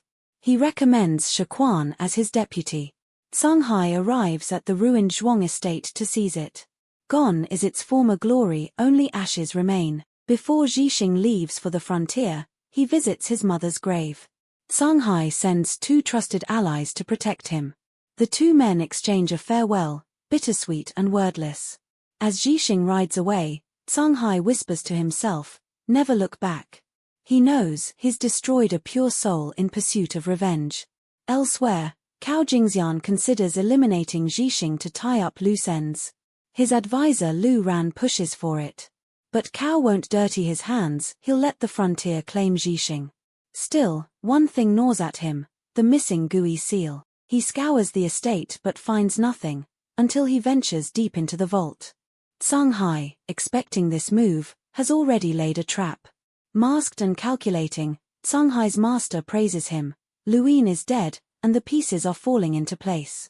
Yet Zanghai feels no joy, he's sacrificed too much. He reveals his plan, a trap in the vault for Cao. The master warns, Winter Queen may soon come for revenge. Zanghai secures Xiong Antu, the queen's daughter, as leverage. Back at the vault, Cao, Lu Yang, and Lu Ran discover a hidden compartment. Inside, a strange box. Suspicious, Cao pushes Lu Yang in front, but Zanghai's trap triggers from behind. Blades shoot forward, Cao is struck. As blood is shed, Zanghai pays a visit to Xiong Antu. She's chatting with Liu Chu, who's just learned of Zhuang Luin's death and Cao's injury. Antu warns Zanghai if he dares harm her mother, she'll turn on him. Meanwhile, Liu Chu plans her own escape. Jiao Ming tries desperately to win her favor, gifting her tonics and warmth. She orders him to ready her carriage, she's leaving the capital tonight. Welcome to Echoes of Jade, where Chinese dramas come alive. Thank you for joining us on this journey. Subscribe and let the stories enchant you. Episode 29. The palace morning begins oddly quiet. The emperor, too ill to attend court, remains hidden in his woodworking chambers. Strangely, even Grand Tutor Cao is absent. Without leadership, the officials quietly disperse. Outside the court, Prince Yongrong reveals to Zanghai that Cao was ambushed and now clings to life. Zanghai, stone-faced, is unsurprised, he built the very traps in the Hu mansion's cellar where Cao was found. Yongrong mocks Cao's misfortune, unaware Zanghai is behind it. In the wounded man's chamber, loyal Lu Yang tends Cao as he coughs blood, still obsessed with finding the lost Gui seal. Meanwhile, Lu Ran grows suspicious, only Zanghai entered the sealed Hu mansion. With 2 enemies fallen, Zhuang Luin and now Cao, Zanghai turns his attention to his last nemesis, Queen Ming Yuswoti of Dongxia. He spreads false news that the assassin Xiong Antu has vanished, hoping to lure her out. But she doesn't bite. As New Year approaches, Zanghai celebrates with Jiao Ming, Shalei, Guanfeng, and Sishu. He plans to send the boys to the Astronomical Bureau but relents when they protest. Sishu gently warns Zanghai, he clearly cares for Xiong Antu, and if he lets her go now, regret will follow. Zanghai intends to free her after the festival. Just then, urgent news arrives, Dongxia has sent a rare treasure to Daong. The queen herself is coming. And she's staying in her daughter Xiong Antu's hostage palace. Zanghai rushes to the Ministry of Works. The emperor demands the palace be repaired. Queen Ming arrives in grand style, bearing gifts and claiming concern for her daughter's health. To charm the emperor, she presents a mysterious wooden palace box, constructed with long-lost joinery. Only an expert can open it. The minister hesitates. Yongrong slyly suggests Zanghai. Zanghai examines the box. He recognizes his father's secret craftsmanship. Solving it would reveal his true identity. Ming Yuswoti watches with veiled amusement. With no way out, Zanghai unlocks the puzzle, revealing a jade embryo inside. The emperor is delighted. Ming quickly suggests Zanghai help place the treasure in the city. The emperor agrees. While preparing, Guanfeng visits Xiong Antu with pigeon soup. She throws it away and insults him. Guanfeng storms off, telling Zanghai. When Zanghai visits her, She begs him to run away with her. But torn between love and revenge, he refuses. Her heartbreak shatters him. Ming joins Zanghai on the location mission, subtly questioning him about his past. She receives a letter from Antu and suspects Zanghai might be her daughter's lover, or worse, the son of her sworn enemy, Kuai Duo. Zanghai says nothing. Suddenly, Ming demands Zanghai take her to see her daughter. Her guards drug all nearby officials. Alone, Zanghai agrees to lead her to Antu, where love and vengeance must finally collide. Welcome to Echoes of Jade, where Chinese dramas come alive. Thank you for joining us on this journey. Subscribe and let the stories enchant you. Episode 30. The winter-summer Queen Ming Yusuti arrives with a rare treasure, Yutai, sealed inside a wooden palace built with the ancient skills of the late Kuai Duo. Kang Hai, sharp-eyed and skilled, easily cracks the secret mechanism and opens it. His craft stuns Ming Yusuti, who suspects he's either Kuai Duo's son or protege. She demands he hand over Antu. After all, she once mentioned her affections for him. But Kang Hai has other plans. He leads her into an old tomb, claiming it's where Antu is held. Once inside, Kang Hai activates a trap, locking her and her guards inside. While she scrambles to find an exit, Antu learns of Kang Hai's plans and, fearing for his life, fakes a pregnancy to escape confinement. She overpowers her captor and rushes to find him.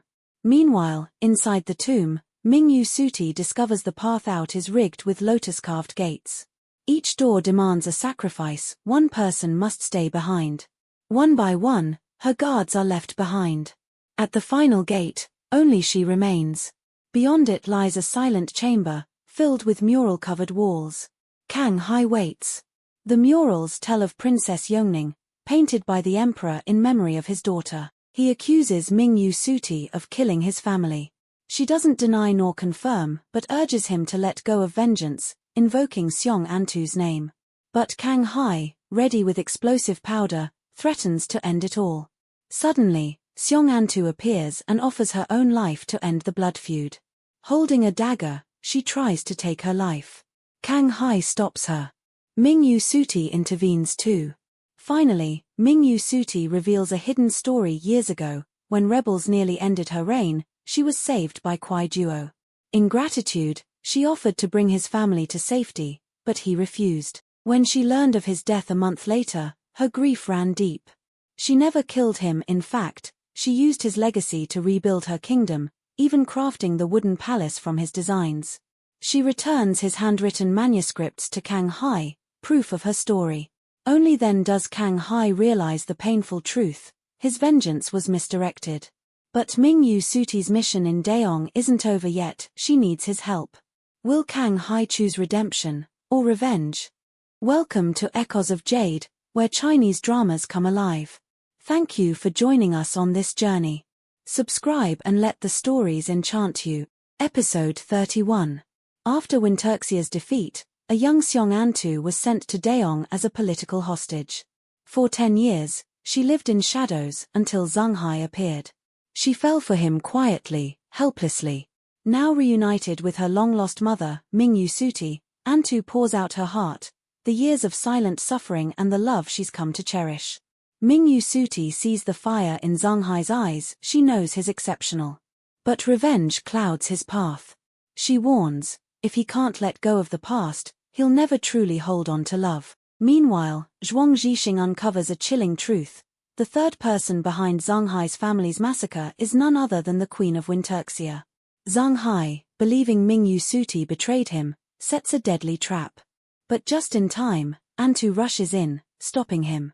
Ming Yusuti reveals the real story. She didn't kill his father, Kuai Duo. They once shared deep ties. Confused and heartbroken, Zanghai's mind races. Why did Zhuang Luin lie?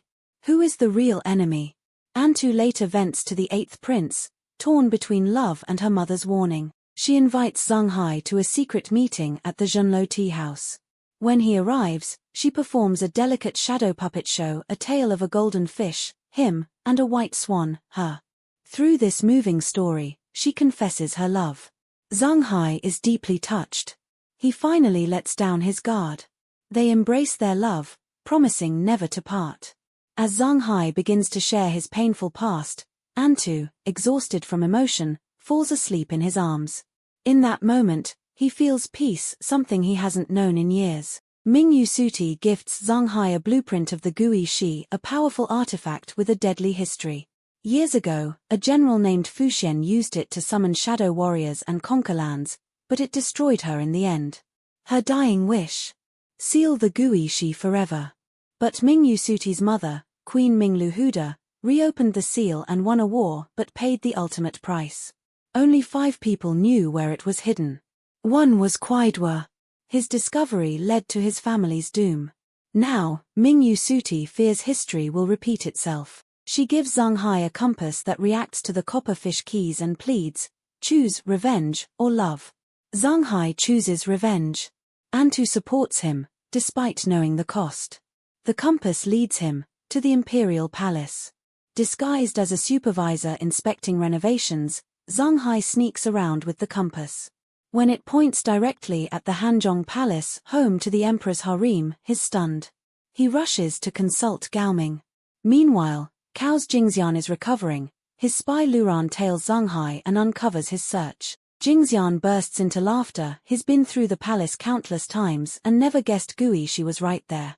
Ming Yusuti visits Cdrama's old office, overcome with emotion as memories flood back. She urges Zanghai to treasure those still beside him.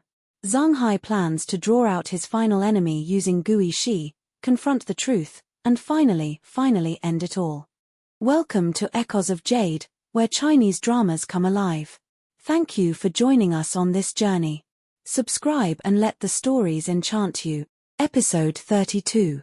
During the Spring Lantern Festival, the capital glows with fireworks and joy, but Zanghai has other plans. Now working as a palace historian, he's secretly plotting to steal the legendary Gui Shi the imperial seal. With the emperor busy hosting a grand banquet, Zanghai and his ally Ming Yusutai strike. Outside the palace, Ming sets off dazzling fireworks, blinding the guards. Zanghai uses the chaos to sneak into Hanzhong Hall. Guided by a compass and a mysterious bronze fish token, he steps into the emperor's private miniature city, hand-carved towers, palaces, even Zanghai's old burned-down home. Something feels off. He rearranges the tiny buildings to match real life. Click. A secret compartment opens. Inside lies the Gui Shi in a box engraved by his father, Cdrama. One word is etched in the back, Yang Star. Suddenly, everything clicks. The emperor is the deer. His father was the wild goose. Ready to flee, Zanghai notices a detail in a wall painting, missing eaves. He presses it. A hidden door creaks open to reveal a dark tunnel. He bolts back to the astronomical bureau and quickly begins crafting a decoy seal. But danger strikes. Shaquan appears, blade drawn. His no friend. His Lu Fen, an agent for Cao Jingxian, and has been undercover for years waiting for this moment. Zanghai is cornered. Just as Lu Fen prepares to kill, Cao Jingxian enters. He demands Zanghai's true identity. Zanghai confesses he's Jinyu, son of Cdrama. Cao realizes the young man plans to use the real seal for revenge. He orders Lu Fen to kill him. Suddenly, chaos erupts. Ming Yusutai and Xiong Antu crash in with their men, swords flashing. While Xiong shields Zanghai, Ming confronts Cao. When she demands the seal, he pretends to surrender, then fires a hidden crossbow. Ming is hit. Xiong and Zanghai rush to her, but Cao fires again.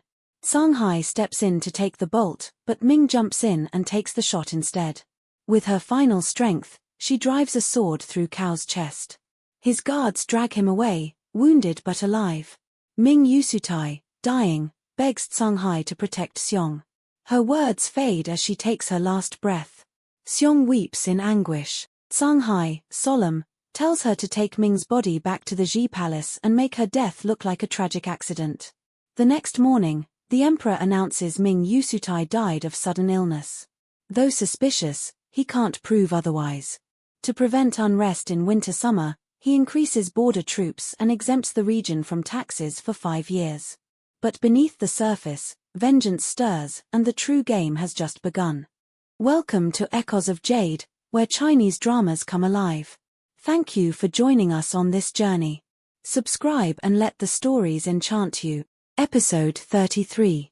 Zanghai's thirst for justice drives him to risk everything. Determined to lure out the final killer behind his family's massacre, he boldly infiltrates the palace's Hanzhong Hall to steal the Guishi seal. He succeeds, but only briefly. Shi Quan and Cao Jingxian intercept him. It's then Zanghai discovers a devastating truth: Shi Quan is Cao Jingxian's adopted son. As chaos erupts, Ming Yusuti and Xiong Antu arrive to assist Zanghai. A fierce clash ensues. Yusuti, gravely wounded, uses her final strength to pierce Cao Jingxian with her sword, sacrificing herself to save them. News spreads swiftly. The emperor learns of the seal's theft and Yusuti's sudden death. Suspicious, he surrounds Zhilo and Zhigong with his army. Fearing Xiong Antu's arrest, Zanghai wants to help her. Jiao Ming warns him to stop, this is imperial decree. But Zanghai's resolve holds firm. Meanwhile, Xiong Antu, dressed in mourning, watches her mother's coffin disappear into the distance, grief weighing heavy on her. Hidden in the crowd, Zanghai watches, guilt-ridden, his obsession with revenge cost a life. As Cao Jingxian lies dying, he secretly hands both the Guishi and the copperfish to a mysterious stranger. Back at Zhigong, the emperor's soldiers seal every exit. The 8th princess can't reach Xiong Antu and rushes to Zanghai for help. She considers seeking her father, Zhao Bingwen, but Zanghai urges caution, vowing to protect Xiong Antu no matter the cost. Yusuti's body returns to Dongxia. Her daughter, Ming Yanyinshu, ascends as queen and abolishes Xiong Antu's title, leaving her to the emperor's judgment. Soldiers find suspicious letters in Zhilo, allegedly proof of Xiong Antu's betrayal. Zanghai knows this is Cao Jingxian's scheme but can't act rashly. Instead, he asks Jiao Ming to forge a prison command pass. Disguised, Zanghai enters the jail. Xiong Antu begs him to leave, but he refuses, he's lost too much already. He promises to free her. That night, he seeks out eunuch Sun Defang, demanding an audience with the emperor. Before leaving, he pens a letter to Jiao Ming. If he doesn't return by dawn, they must flee the capital. Sun Defang reluctantly brings him to the emperor. Zanghai kneels and confesses, he stole the seal, only for Cao Jingxian to seize it. The emperor orders him bound and the guards dismissed. But when Zanghai mentions his father, Kuaidwa, everything changes. The emperor is shaken. Zanghai is Jinyu, Kuaidwa's son. He releases him, shocked. Kuaidwa had once been the emperor's closest companion, his woodcraft partner, his savior from assassins. It was Kuaidwa who retrieved the Guishi years ago and warned the emperor not to use it for war. But blinded by ambition, the emperor ignored him. Now, with 2 of the 3 culprits dead, only one remains unknown. Zanghai demands answers. The emperor reveals a deeper, bloodier history, one that may rewrite everything Zanghai thought he knew. Welcome to Echoes of Jade, where Chinese dramas come alive. Thank you for joining us on this journey. Subscribe and let the stories enchant you. Episode 34. Emperor's court darkens as secrets surface. Kuai-Duo returns, blooded and loyal, to hand over the sacred Guishi seal. Though the emperor offers rewards, Kuai-Duo only wishes to retire in peace. But peace proves a lie, his entire family is slaughtered that very night. Hidden behind this tragedy is a third, unknown conspirator, someone powerful enough to wipe out even the imperial enforcers. Kang Hai, reeling from the murder of his family, recounts the brutal events to the emperor. In response, the emperor grants him the Duan Ning sword, a weapon of justice and revenge, and orders him to retrieve the lost Guishi seal. Kang Hai seizes this chance to request mercy for Xiong Antu. The emperor agrees, and Kang Hai races to the prison to rescue her. Outside the prison, Jiao Ming, Guan Feng, and Shalei wait all night. Jiao Ming, furious at being abandoned, slaps Kang Hai. But Kang Hai remains silent and brings Xiong Antu home, giving her his own room to rest. Though she scolds him for risking everything, Kang Hai assures her he has no regrets. Ba Gongzi soon visits to see Xiong Antu, while Jiao Ming continues to sulk. Kang Hai pleads for forgiveness, even kneeling. Jiao Ming, torn and emotional, reminds Zanghai to stay alive for their future and for old-age companionship. Rumors swirl as Feng Liu plans to move into the Kang residence, to Guanfeng's secret delight. That evening, Jiao Ming prepares a symbolic feast where each dish is laced with sarcasm. Liu Chu arrives, bringing gifts and laughter. The evening ends with joyful banter, though shadows linger. Later, under the moonlight, Xiong Antu finds Zanghai deep in thought. He's determined to find the third killer. She offers to help, vowing to stay by his side. He hesitates, but her loyalty is unwavering. Together, they begin searching for clues in Cao Jingshen's mansion. The scene is gruesome, every guard's face twisted in agony, earth under their nails. Poisoned and staged. Two key people are missing, Liu Yang and Shi Quan. Back at court, the emperor entrusts Zanghai to begin his investigation in the inner cabinet. Jiao Ming introduces him to his mysterious masked master. In a shocking twist, the man unmasks, revealing himself as Zhao Bingwen. The truth is close, but the danger is closer. Welcome to Echoes of Jade, where Chinese dramas come alive. Thank you for joining us on this journey. Subscribe and let the stories enchant you. Episode 35. Zanghai shocks the emperor by revealing his true identity. He is Jinyu, son of the loyal nobleman Kuai Duo, who once saved the emperor's life. The emperor, shaken and moved, gives Zanghai the broken traitor's sword to avenge his family and tasks him with retrieving the Jade Seal. To start, Zanghai targets the highest suspect, Grand Chancellor Shi Yiping. Everyone warns him how dangerous this is. Suddenly, Zanghai's masked benefactor unveils his identity. He is none other than Zhao Bingwen, Kuai Duo's old friend. He returns a wooden deer once left by Kuai Duo, and both men tear up as truths from a decade ago unfold. Zhao tells Zanghai how Kuai Duo risked his career to protect him during a corruption scandal. Kuai Duo's enemies burned down his home when he tried to escape with his family. Zhao arrived too late, but saved young Jinyu and entrusted him to the Star Master. Now united by the past, they turn to Shi Yiping. Zhao writes a formal visit letter. That night, Zanghai can't sleep. Jiao Ming comforts him, revealing Zhao once rescued many of them, including the Star Master. Even Xiong Antu reflects on the fated bonds between everyone.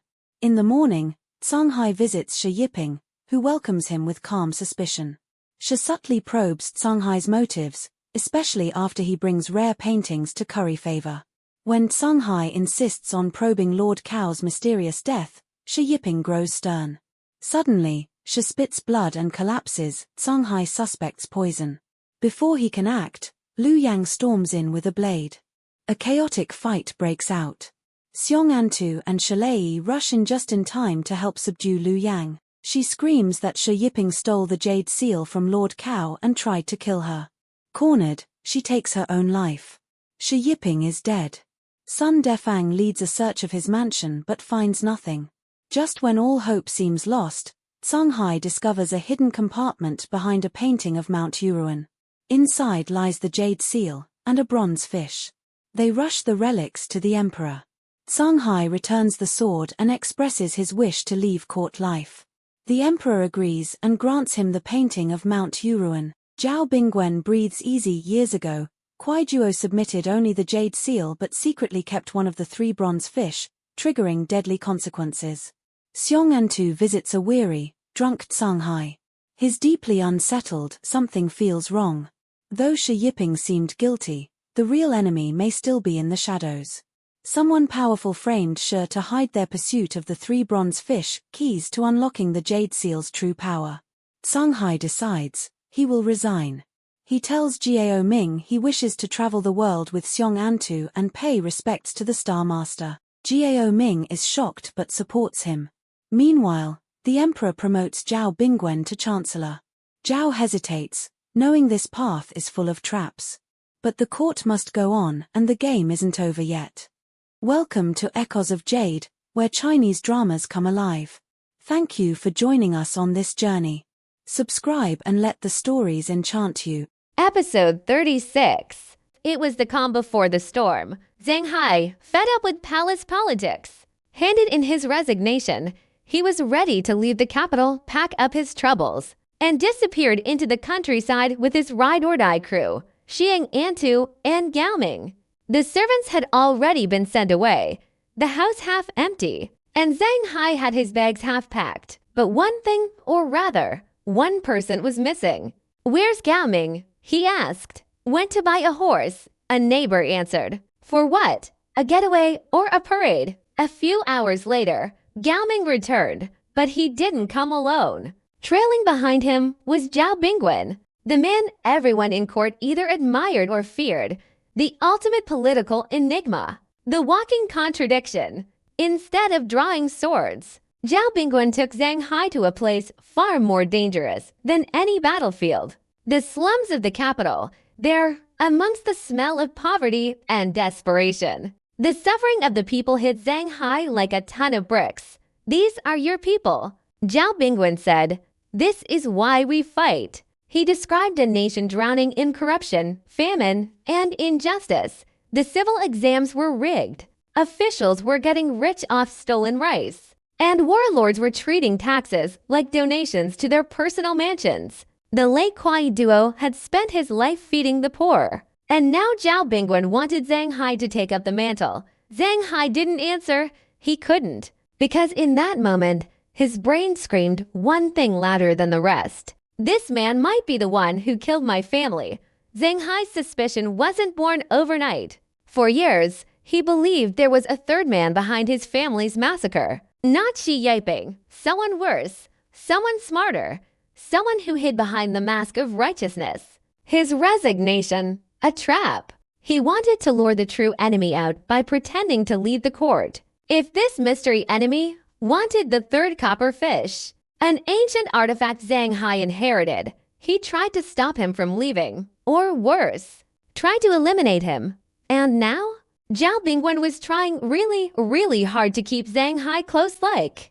"Please join my inner circle close. Like ILL-get-you-your-own-office close." Xiang Antu was suspicious of Gao Ming.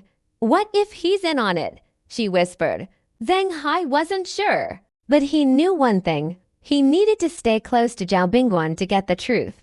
That night, Gao Ming paid Zhao Bingwen a secret visit. "I'm not sure Zanghai can handle being in the cabinet," Gao Ming admitted. "Then we'll watch him closely," Zhao Bingwen replied. "And make sure he stays alive." The last guy who tried to help, Kuai duo, got himself assassinated. Also, Zhao Bingwen was still obsessed with the third copper fish. "Find out where he's hiding it," he told Gao Ming. "We're running out of time." Zanghai officially joined the cabinet the next day. Zhao Bingwen gave him the VIP treatment, free lunch, extra parchment, first pick of the quills. It was all very suspiciously generous. Zanghai worked like a dog, reviewing years of dusty tax records and seeing the signature Zhao Bingwen stamped again and again. Every document squeaky clean, every file matching the law. Zhao Bingwen looked like the poster child of a righteous official. But Zanghai wasn't buying it. He kept digging. Meanwhile, back at home, Xiang Antu received a visit from an unexpected guest, Ba Gongzi. He pointed at a painting in their house. "Wait, that's my father's painting." Zhao Bingwen painted that mountain scene years ago. "Strange," Xiang Antu replied. "We got it from Xi Yiping's place. It was seized by the court." Ba Gongzi rushed home and flipped his entire house upside down. The original painting, gone.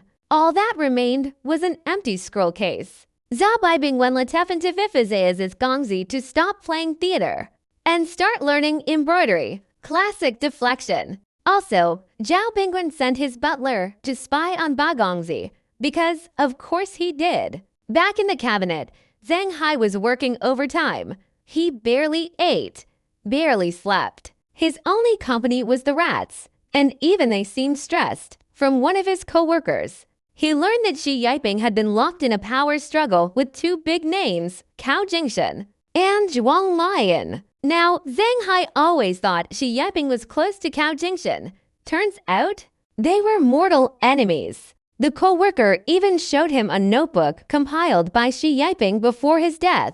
Zanghai flipped through it and bam, found a real gem. Cao Jingshan's real name before joining the palace was Lu Min. Zanghai's eyes went wide. He ran straight to the palace archives and confirmed it.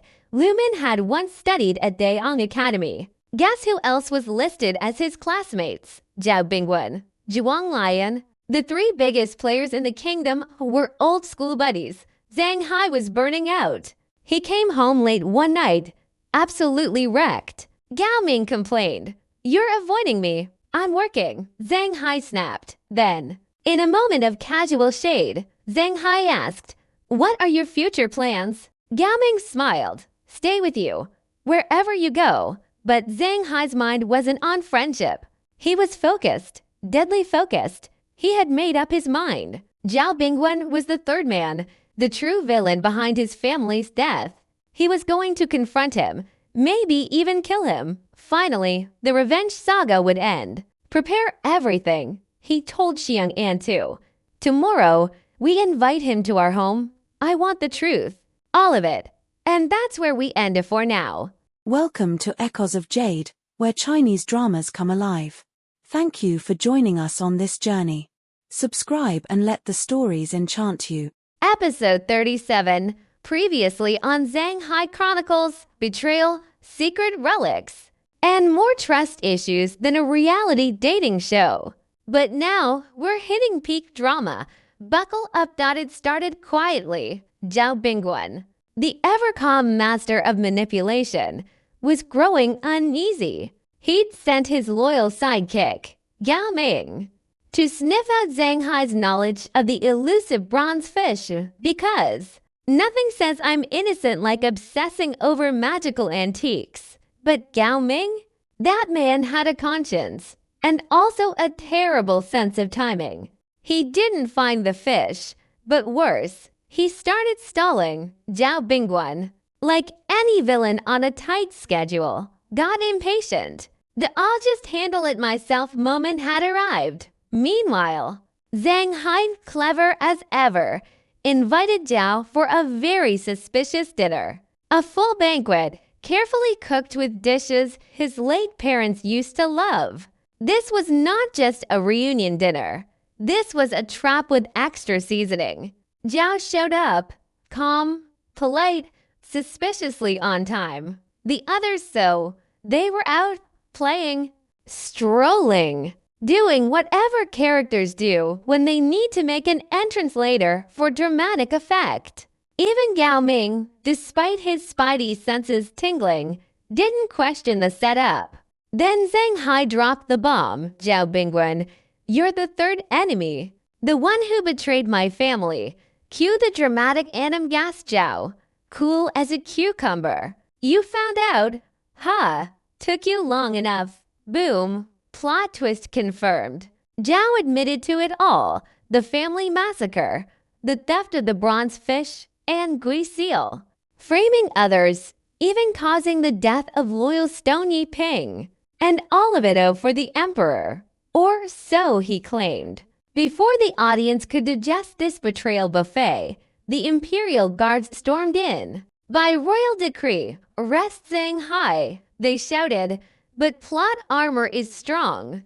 The emperor, a man so paranoid he probably checks his closet twice before bed, dismissed everyone. He wanted to talk, just Zanghai and him. Alone, the emperor confessed his fears, betrayals, shadows, looming doom. Zanghai, brave, or maybe just tired, defended his father, quiet duo, saying the man died for justice, not treason. The emperor, in a rare moment of leniency, demanded the bronze fish. In exchange, he'd spare Zanghai's friends.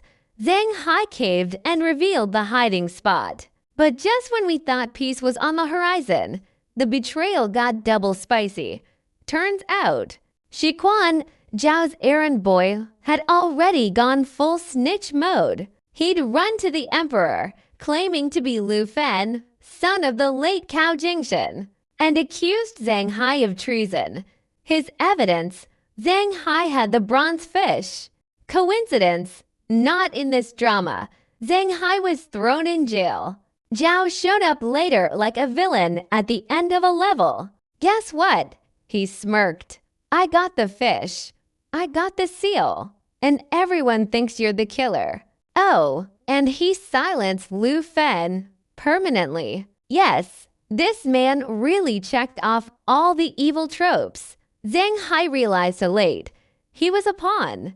Zhao used his thirst for revenge like fuel. He tricked Zanghai into retrieving the Gui seal, then had Cao Jingshan rob it, framed Stony Ping, and killed him to seal the lie. He even orchestrated Zanghai's betrayal to the emperor. It was a chess game.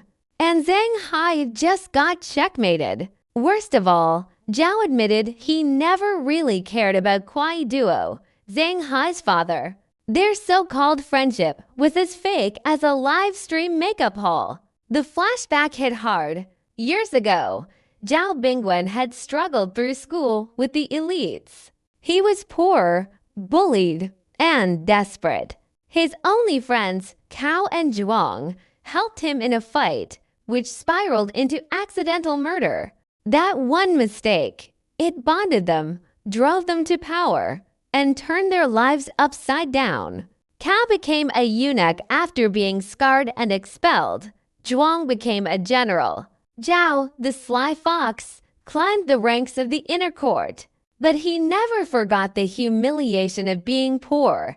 His dream, rule everything, own everything. No mercy. Back in the present, Zanghai sat in jail. Realizing he'd been dancing on Zhao's strings from the start, outside, chaos brewed. The Imperial Guards raided Zanghai's home. Empty. Xiang Antu and her gang had already vanished. Enter 8th Prince. He came quietly, trying to get word from his father, Zhao Bingwen. But Xiang Antu cut to the chase. Your dad framed Zanghai. The 8th Prince stood stunned, perhaps rethinking every family reunion. And that's where we left our heroes. Scattered, hunted, betrayed. Zhao Bingwen now holds the seal, the fish, and the Emperor's favor for now. But we all know how villains rise, and how hard they fall. Welcome to Echoes of Jade, where Chinese dramas come alive. Thank you for joining us on this journey. Subscribe and let the stories enchant you. Episode 38. The prison cell was cold, but not as cold as betrayal. Zanghai sat in the shadows, his wrists chained, but his back still straight. A man beaten, yes, but never broken. The metallic echo of approaching boots interrupted the silence. It was Zhao Bingwen. Zhao Bingwen didn't mince words. I'm sorry, he said, but I have to kill you. Nothing personal, just political, Zanghai scoffed. Then at least do me the courtesy of not pretending this is mercy. I'll leave you a whole corpse, Zhao Bingwen replied. Well, that's thoughtful. Zanghai deadpanned. Hai Ming, watching from the sidelines, looked like he'd just watched his dog get kicked. He didn't have the power to stop Zhao Bingwen, but he had one last thing to offer, a final meal.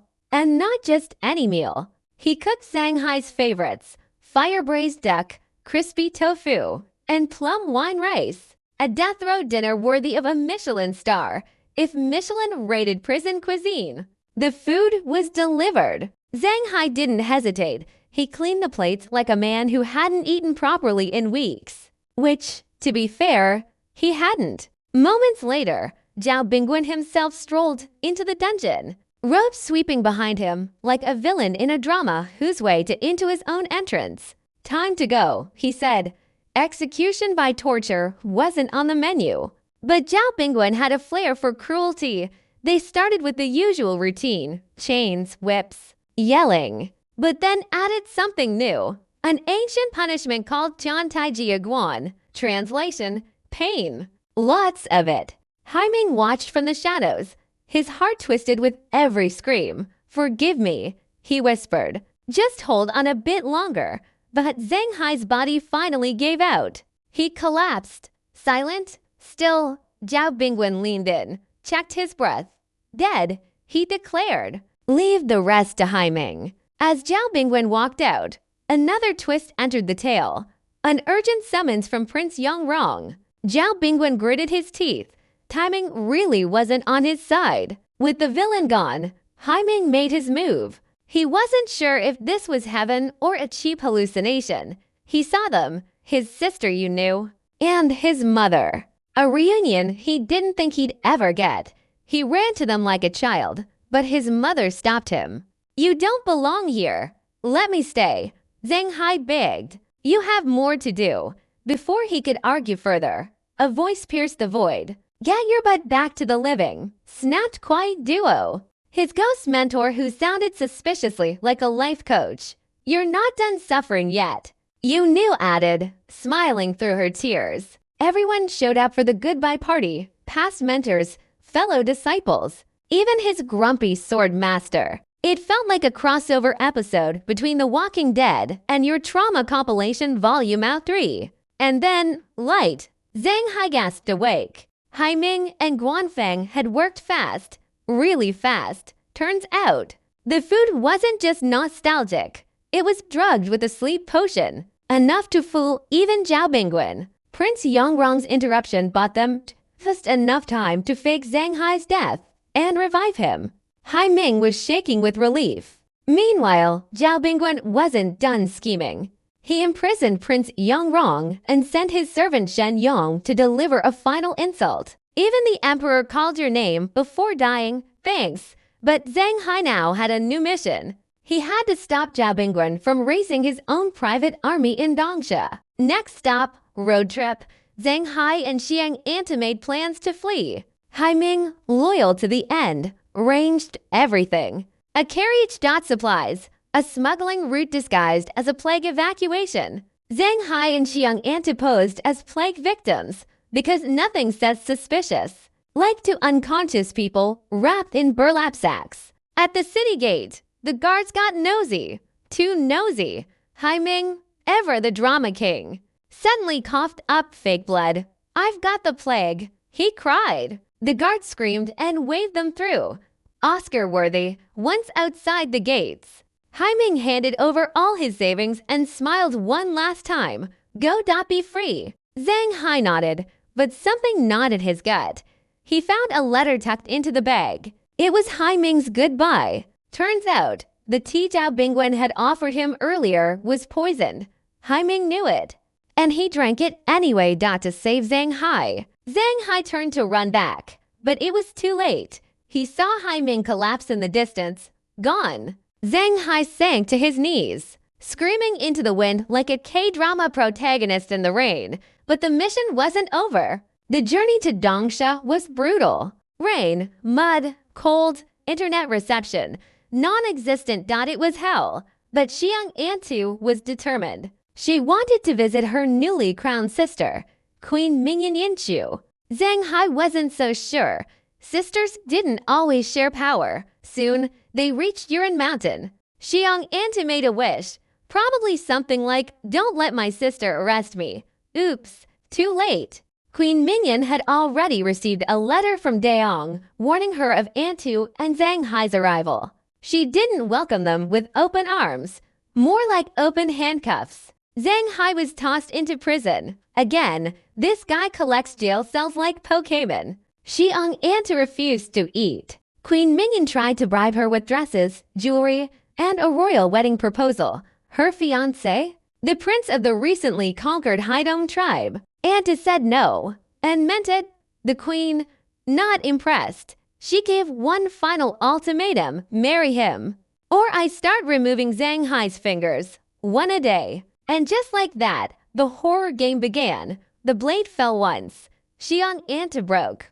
"I'll do it," she whispered, but her heart had already shattered. Toba continued. Welcome to Echoes of Jade, where Chinese dramas come alive. Thank you for joining us on this journey. Subscribe and let the stories enchant you. Episode 39. The prison cell stank of damp stones and stale regrets. Zanghai laid on the hard floor, mentally reviewing every bad decision that had brought him here. Starting from trusting politicians all the way to drinking mystery tea from a suspicious eunuch. Suddenly, whispers swept through the corridors. The guard's voice, all too casual, dropped a bombshell. "By the way, Princess Xiang Antu's marrying into the East Sea Kingdom tomorrow." Hope you enjoyed your last conversation with her. Lol, Zanghai's heart practically stopped. Marrying into the EC as a political pawn? He wasn't just heartbroken. He was in full dramatic opera mode. Cue internal screaming. But fate and plot development gave him one last moment. Xiang too, the ever-bold princess, bargained with the silver-haired schemer Ming Yinshu to visit him in prison. She came not to cry, but to say goodbye. They reminisced about a drum roll, Zhuang Jixing's big win at the polo tournament. Seriously? Polo? Priorities. What they didn't say out loud. They were playing emotional chess, while being watched like they were in a period drama version of The Truman Show. That night, Xiang did a deep dive into Winterxia's recent history. She spent hours talking to her old nanny, learning what she missed while being the Empire's prettiest hostage. She also slipped her a secret mission: contact Zhuang Jixing. Why? Because Anta knew her sister, Ming Yinshu, would rather yeet Zanghai off a cliff than see him walk free. Her idea: Zanghai would escort her to the EC, then vanish into the night. Yinshu reluctantly agreed. A miracle? Honestly. Meanwhile, Anta dropped intel to her sister. Zhao Bingwen was secretly building an army. With the power of the Guishi seal, he planned to rule everything. Yinshu shrugged it off. She'd heard better conspiracy theories on palace forums. The royal wedding convoy rolled out, thought it was your classic huge parade. Zero joy vibe. Zanghai nestled among the guards, clocked the EC welcoming party, and immediately spotted something sus. The head escort was Xiang's old pal, Zhuang Jixing's man, Xiang Hong, wearing cosplay armor. Turns out, the message had been received. Xiang's nanny had delivered her letter to Zhuang Jixing, who decided to play White Knight for the millionth time. Once safe in the woods, Zanghai and Anta switched from nobles in distress to undercover agents. Jixing's camp was different now. 1 year apart, and he'd gone from princeling to General Zhuang the Brooding. Zanghai laid out everything: Zhao Bingguan's lies, the fake rescue, the betrayal. It was drama, trauma, and a hint of bromance, but Zanghai wasn't buying Jixing's poker face. He suspected he had already sold out to Zhao Bingguan. Friendship ended with Zhuang Jixing. Now paranoia is my best friend. That night, they heard whispers. Zhao Bingguan had ordered Jixing to build a fiction altar using forced labor. Red flags. Zanghai and Anta made a run for it. But the camp was locked down tighter than a Reddit thread on politics. Zanghai went full stealth mode, knocked out guards, and made a break for it, only to run straight into Jixing, blocking the path like a final boss. Cue emotional monologue. He used me. Zhao Bingguan isn't a savior. He's a puppeteer with better hair. Jixing, visibly conflicted, tried convincing Zanghai to drop it all and start a new life under a fake name. Zanghai said nope. I'm here to destroy the Guishi seal, not start a bakery. The next morning, Zanghai and Anta followed the trail to an ancient, crumbling altar where General Kuai Tu once sealed the power of the Guishi. With the help of water flow and fantasy logic, they found the entrance, hidden behind a giant stone door like some Zelda side quest. Inside, ancient ruins, dead silence, and standing corpses. Nope, not zombies, just very old, very dead soldiers. Still creepy though. They lit torches and found the vault. Inside, Anta spotted a small, word-out notebook, Zhongmi's war journal. According to this dusty document, 10 years ago, Winterxia tried using the Guishi to summon an invincible army. Spoiler, it worked. Zhongmi had mixed blood into the Guishi seal, creating a toxin that transformed soldiers into yin soldiers, undead warriors immune to death, but also a common sense. The army was unstoppable until Queen Minglu Huda sacrificed her royal blood to stop them, sealing both the army and the Guishi forever. As they were digesting that horror movie backstory, the air changed, shadows flickered, figures appeared, mutated, twisted, nightmarish. Xiang screamed. Zanghai realized this was a hallucination. The murals are painted with mind-altering pigments. Zhang Mi wasn't just a general, he was a troll. Grabbing her hand, he ran. They barely made it outside when, surprise, Zhuang Jixing and his troops surrounded them. A black carriage rolled forward. Out stepped the villain of the hour, Zhao Bingwen. With the smugness of a man who thinks he's the main character. Cliffhanger, absolutely. Welcome to Echoes of Jade, where Chinese dramas come alive. Thank you for joining us on this journey. Subscribe and let the stories enchant you. Episode 40. Once upon a time in a land soaked in ancient curses and imperial schemes, Zanghai and Xiang Anta snuck into the sealed sanctuary that held the legendary Guishi. Thought ancient horror meets Chinese dungeon crawler. They uncovered the dark origin of the Yin soldiers, twisted monsters created through poison, and blood rituals, just as they were about to escape. Surprise! Boss battle. Zhuang Jixing and Zhao Bingwen appeared like NPCs coded to ruin your life.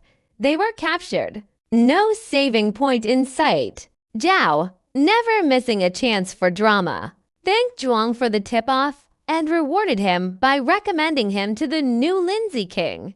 Boomei Zhuang was promoted to Cavalry General, a.k.a. Horse Boss Supreme. Zhao then handed him an impossible task. Conquer the entire Dongsha kingdom. Zhuang, don't have the troops. My guy, Zhao, don't worry. I've got prime delivery for soldiers. Zanghai, now locked up, watched as Zhao snatched away Zhang Mi's secret notebook. When Zanghai saw Zhuang, he exploded with rage. Traitor. Zhuang responded like someone who ghosted you, then showed up at your wedding. I did it for the family. Zhao, flipping through the cursed guidebook, followed its rituals and made a poor feng shui master drink guishi poison. Then he harvested the guy's toxic blood, mixed it into wine, and forced over 1,000 Dongsha laborers to drink it. They transformed into monsters, literal raging zombies. Then Zhao had the master executed. As if curse wine and forced monster transformation wasn't bad enough. But Zhao noticed something was off. A page was missing from the book. He grilled Zanghai, convinced it held the key to controlling the Yin soldiers. Zanghai, there's no such page. These monsters aren't pets. Stop trying to make fetches happen. Zhao, I'm gonna find out for myself. He dragged Zanghai back to the sanctuary. Meanwhile, Xiang Anta raced back to Dongsha, warning Princess Mingyan Yinshu that war was coming. But she believed Zhao was an ally. Xiang Antu, girl, he's literally building an undead army. Mingyan, are you just trying to steal my crown? Xiang Antu, I don't even want the crown. I just want people to not be eaten. Back in the sanctuary, Zhao placed the guishi back on its pedestal. Poison flowed like cursed maple syrup. He forced Zanghai to drink. Zanghai revealed the missing page was actually etched into the wall. Zhao stared at the carvings like someone trying to read ancient memes. He found nothing. Zanghai insisted again. The Yin soldiers can't be controlled, period. Outside, Zhuang was getting nervous. His general senses were tingling. He tried to enter the cave, but Zhao's soldiers blocked him. Tension snapped. Zhuang was exposed for letting Xiang Antu escape. Cue fighting scene. Blades clashed. Plot armor activated. Inside, Zanghai whispered to the poisoned Yin soldiers, his final gambit. The monsters turned on Zhao, surrounded and terrified. Zhao hallucinated being stabbed over and over. In reality, no one touched him. He literally died of fear. Zhuang's army tried to hold their ground, but Xiang Antu arrived just in time with Dongsha reinforcements. The battle was swift and brutal. The last of Zhao's soldiers fell. Xiang Anta ran to the sanctuary and found Zanghai emerging with the guishi in hand. They embraced like two characters who've been through 40 episodes of betrayal, curses, and trauma. The background music was probably devastating. The new emperor, upon hearing Zhao's crimes, reinstated Zanghai. Zhuang and Zanghai returned to the capital to report. When Zanghai arrived, the emperor was busy playing chess. Power moved. He made Zanghai wait till the match ended, then handed him a piece and symbolically burned all the carvings left by the late emperor. Zanghai bowed and requested justice for his late father, Kuai Duo. Then he did the unexpected. He quit. Emperor, please stay. Zanghai, no. I'm done with plot twists. Meanwhile, Liu Chu visited Gao Ming's grave and left the city. Xiang Anta visited Prince 8, now teaching at a prestigious academy. She didn't get 3 words out before students dragged him away like fangirls at a concert. Then fate pulled its final move. Zanghai appeared. Without a word, they walked off together. Zanghai left all his wealth to Guan Feng and Xilei, who vowed to follow him on his next journey. Side quest unlocked. Zhuang returned to the Pingjin Marquis mansion. The servants greeted him, but the house echoed with silence. His loved ones were long gone. He had victory, but no one to share it with. At the city gates, Zanghai and Xiang Anta paused. Zanghai looked back, like a TikTok edit of his younger self entering the capital, full of hope. Zanghai, Xiang Anta called. He turned, smiled, and together, they stepped into the future. The end.